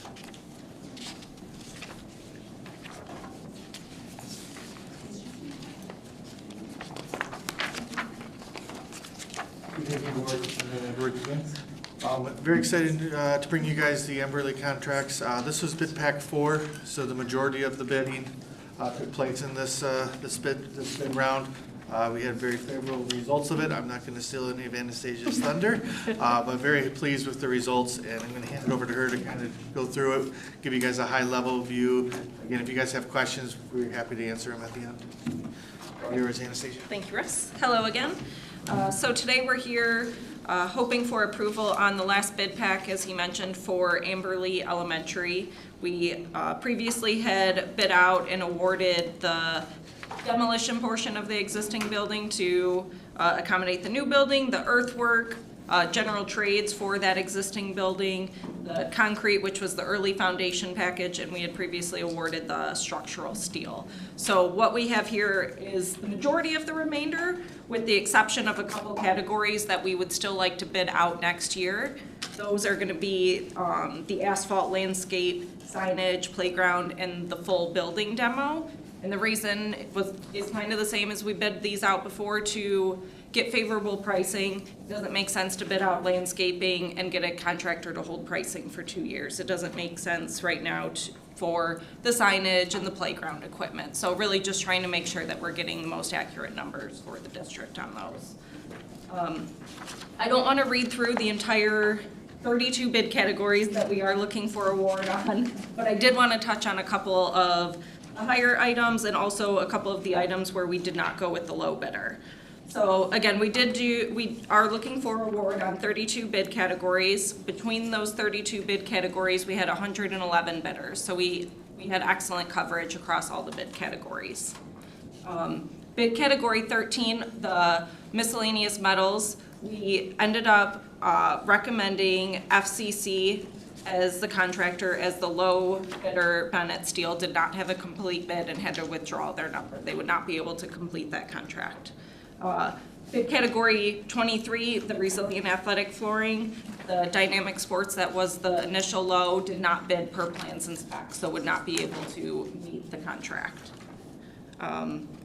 Really, the majority of these contractors, a lot of them we have had on one of the previous projects, which I thought was excellent, meeting the contractors enjoy working on these and are excited about the next building. So out of those, I think there was only a handful of new contractors that OAK has worked with previously and have a good reputation. But overall, we were really pleased with the bid results. On here, there was a couple alternates that I wanted to address. There is the add of the snow melt system outside of the vestibule that will help with maintenance during the winter. We did have concrete pathways in lieu of asphalt, so this is going to be connecting that neighborhood up to the building between the well houses. And then the last one was a voluntary alternate from one of our contractors for field welding of the doors. And that's really a construction piece that makes it easier for everybody to get that there rather than trying to assemble one large unit of a frame in the building.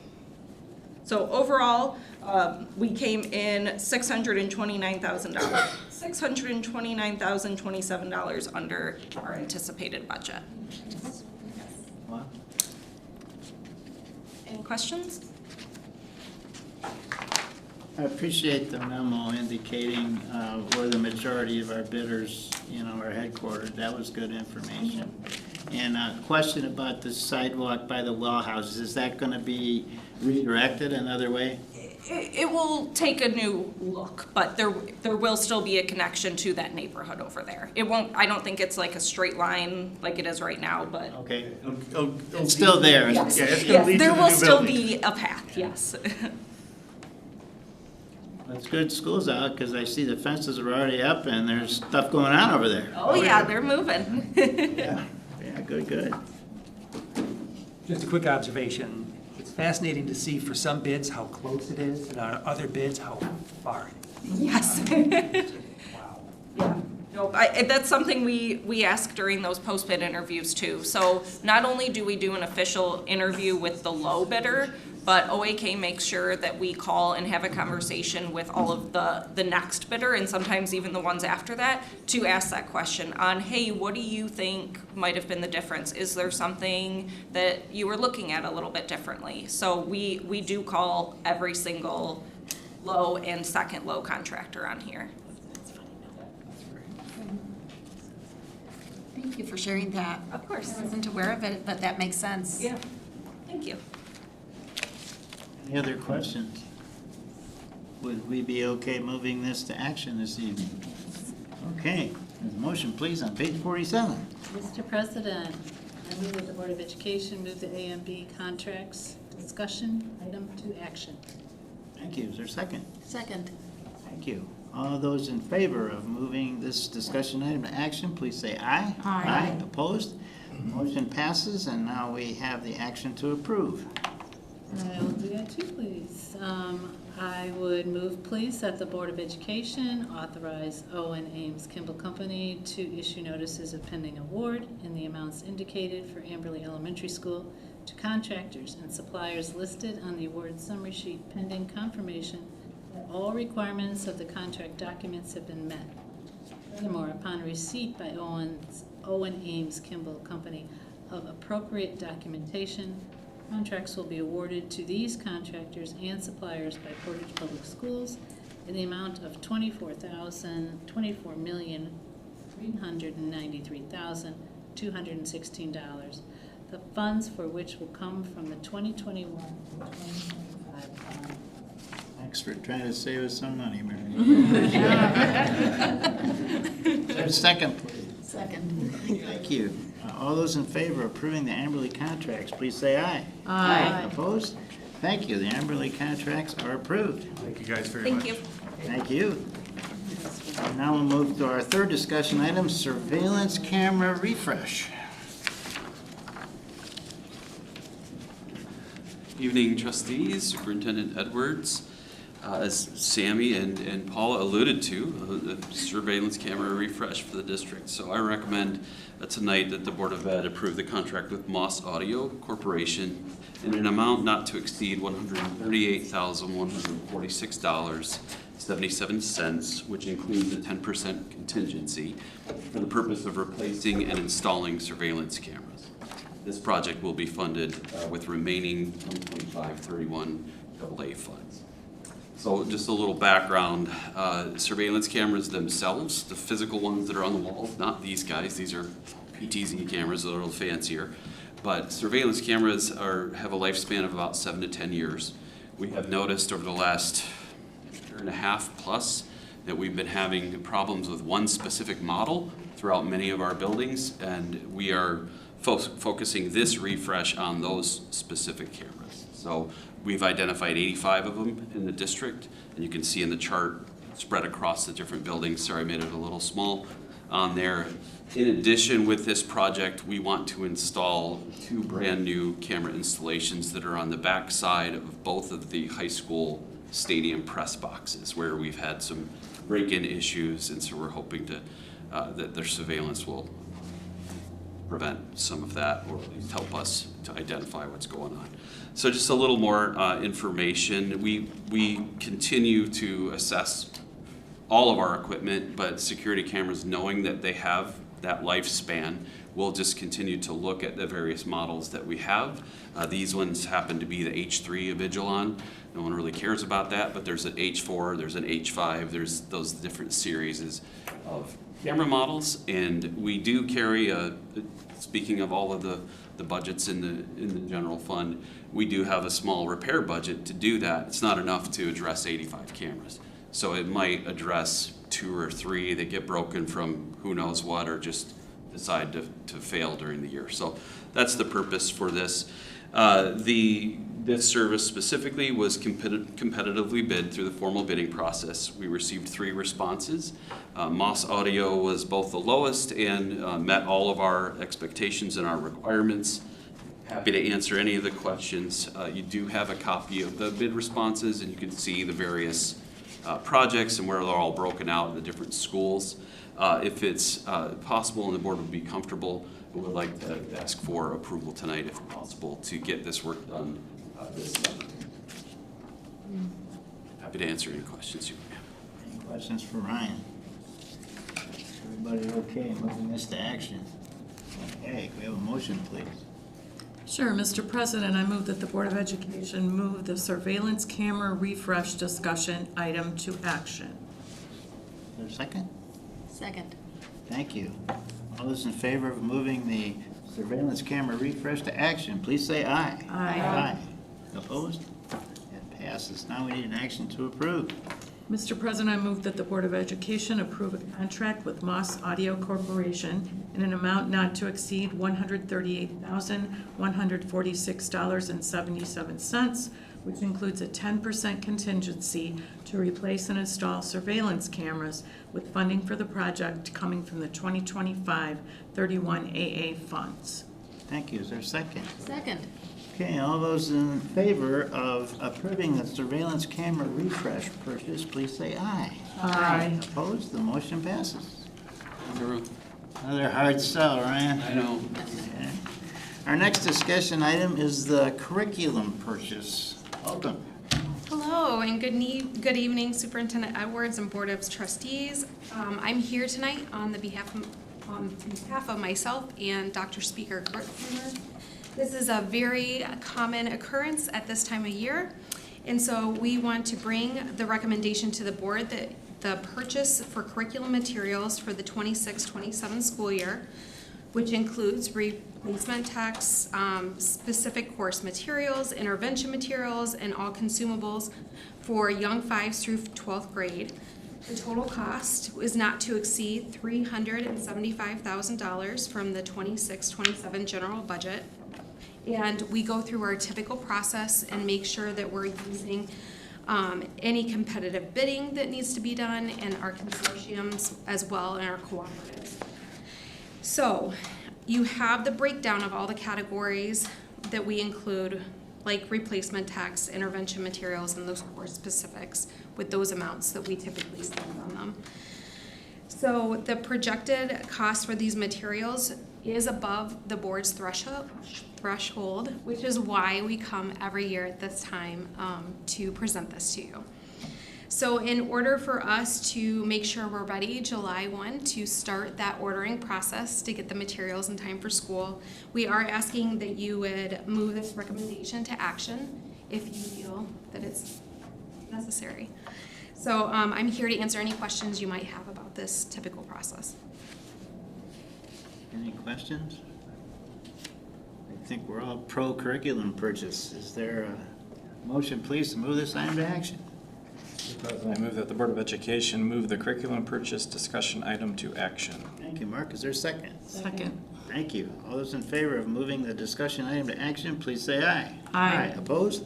Now we need a motion to approve, please. Mr. President, I move that the Board of Education approve the purchase of curriculum materials for the 26-27 school year. That includes replacement texts, renewal of specific course materials, intervention materials, and consumable texts for grades young 5s through 12 for a total cost not to exceed $375,000, funds for which will come from the 26-27 general fund budget. Thank you, Mark. Is there a second? Second. Thank you. All those in favor of the curriculum purchase, please say aye. Aye. Opposed? The motion passes. Thank you, Dr. Sheehan.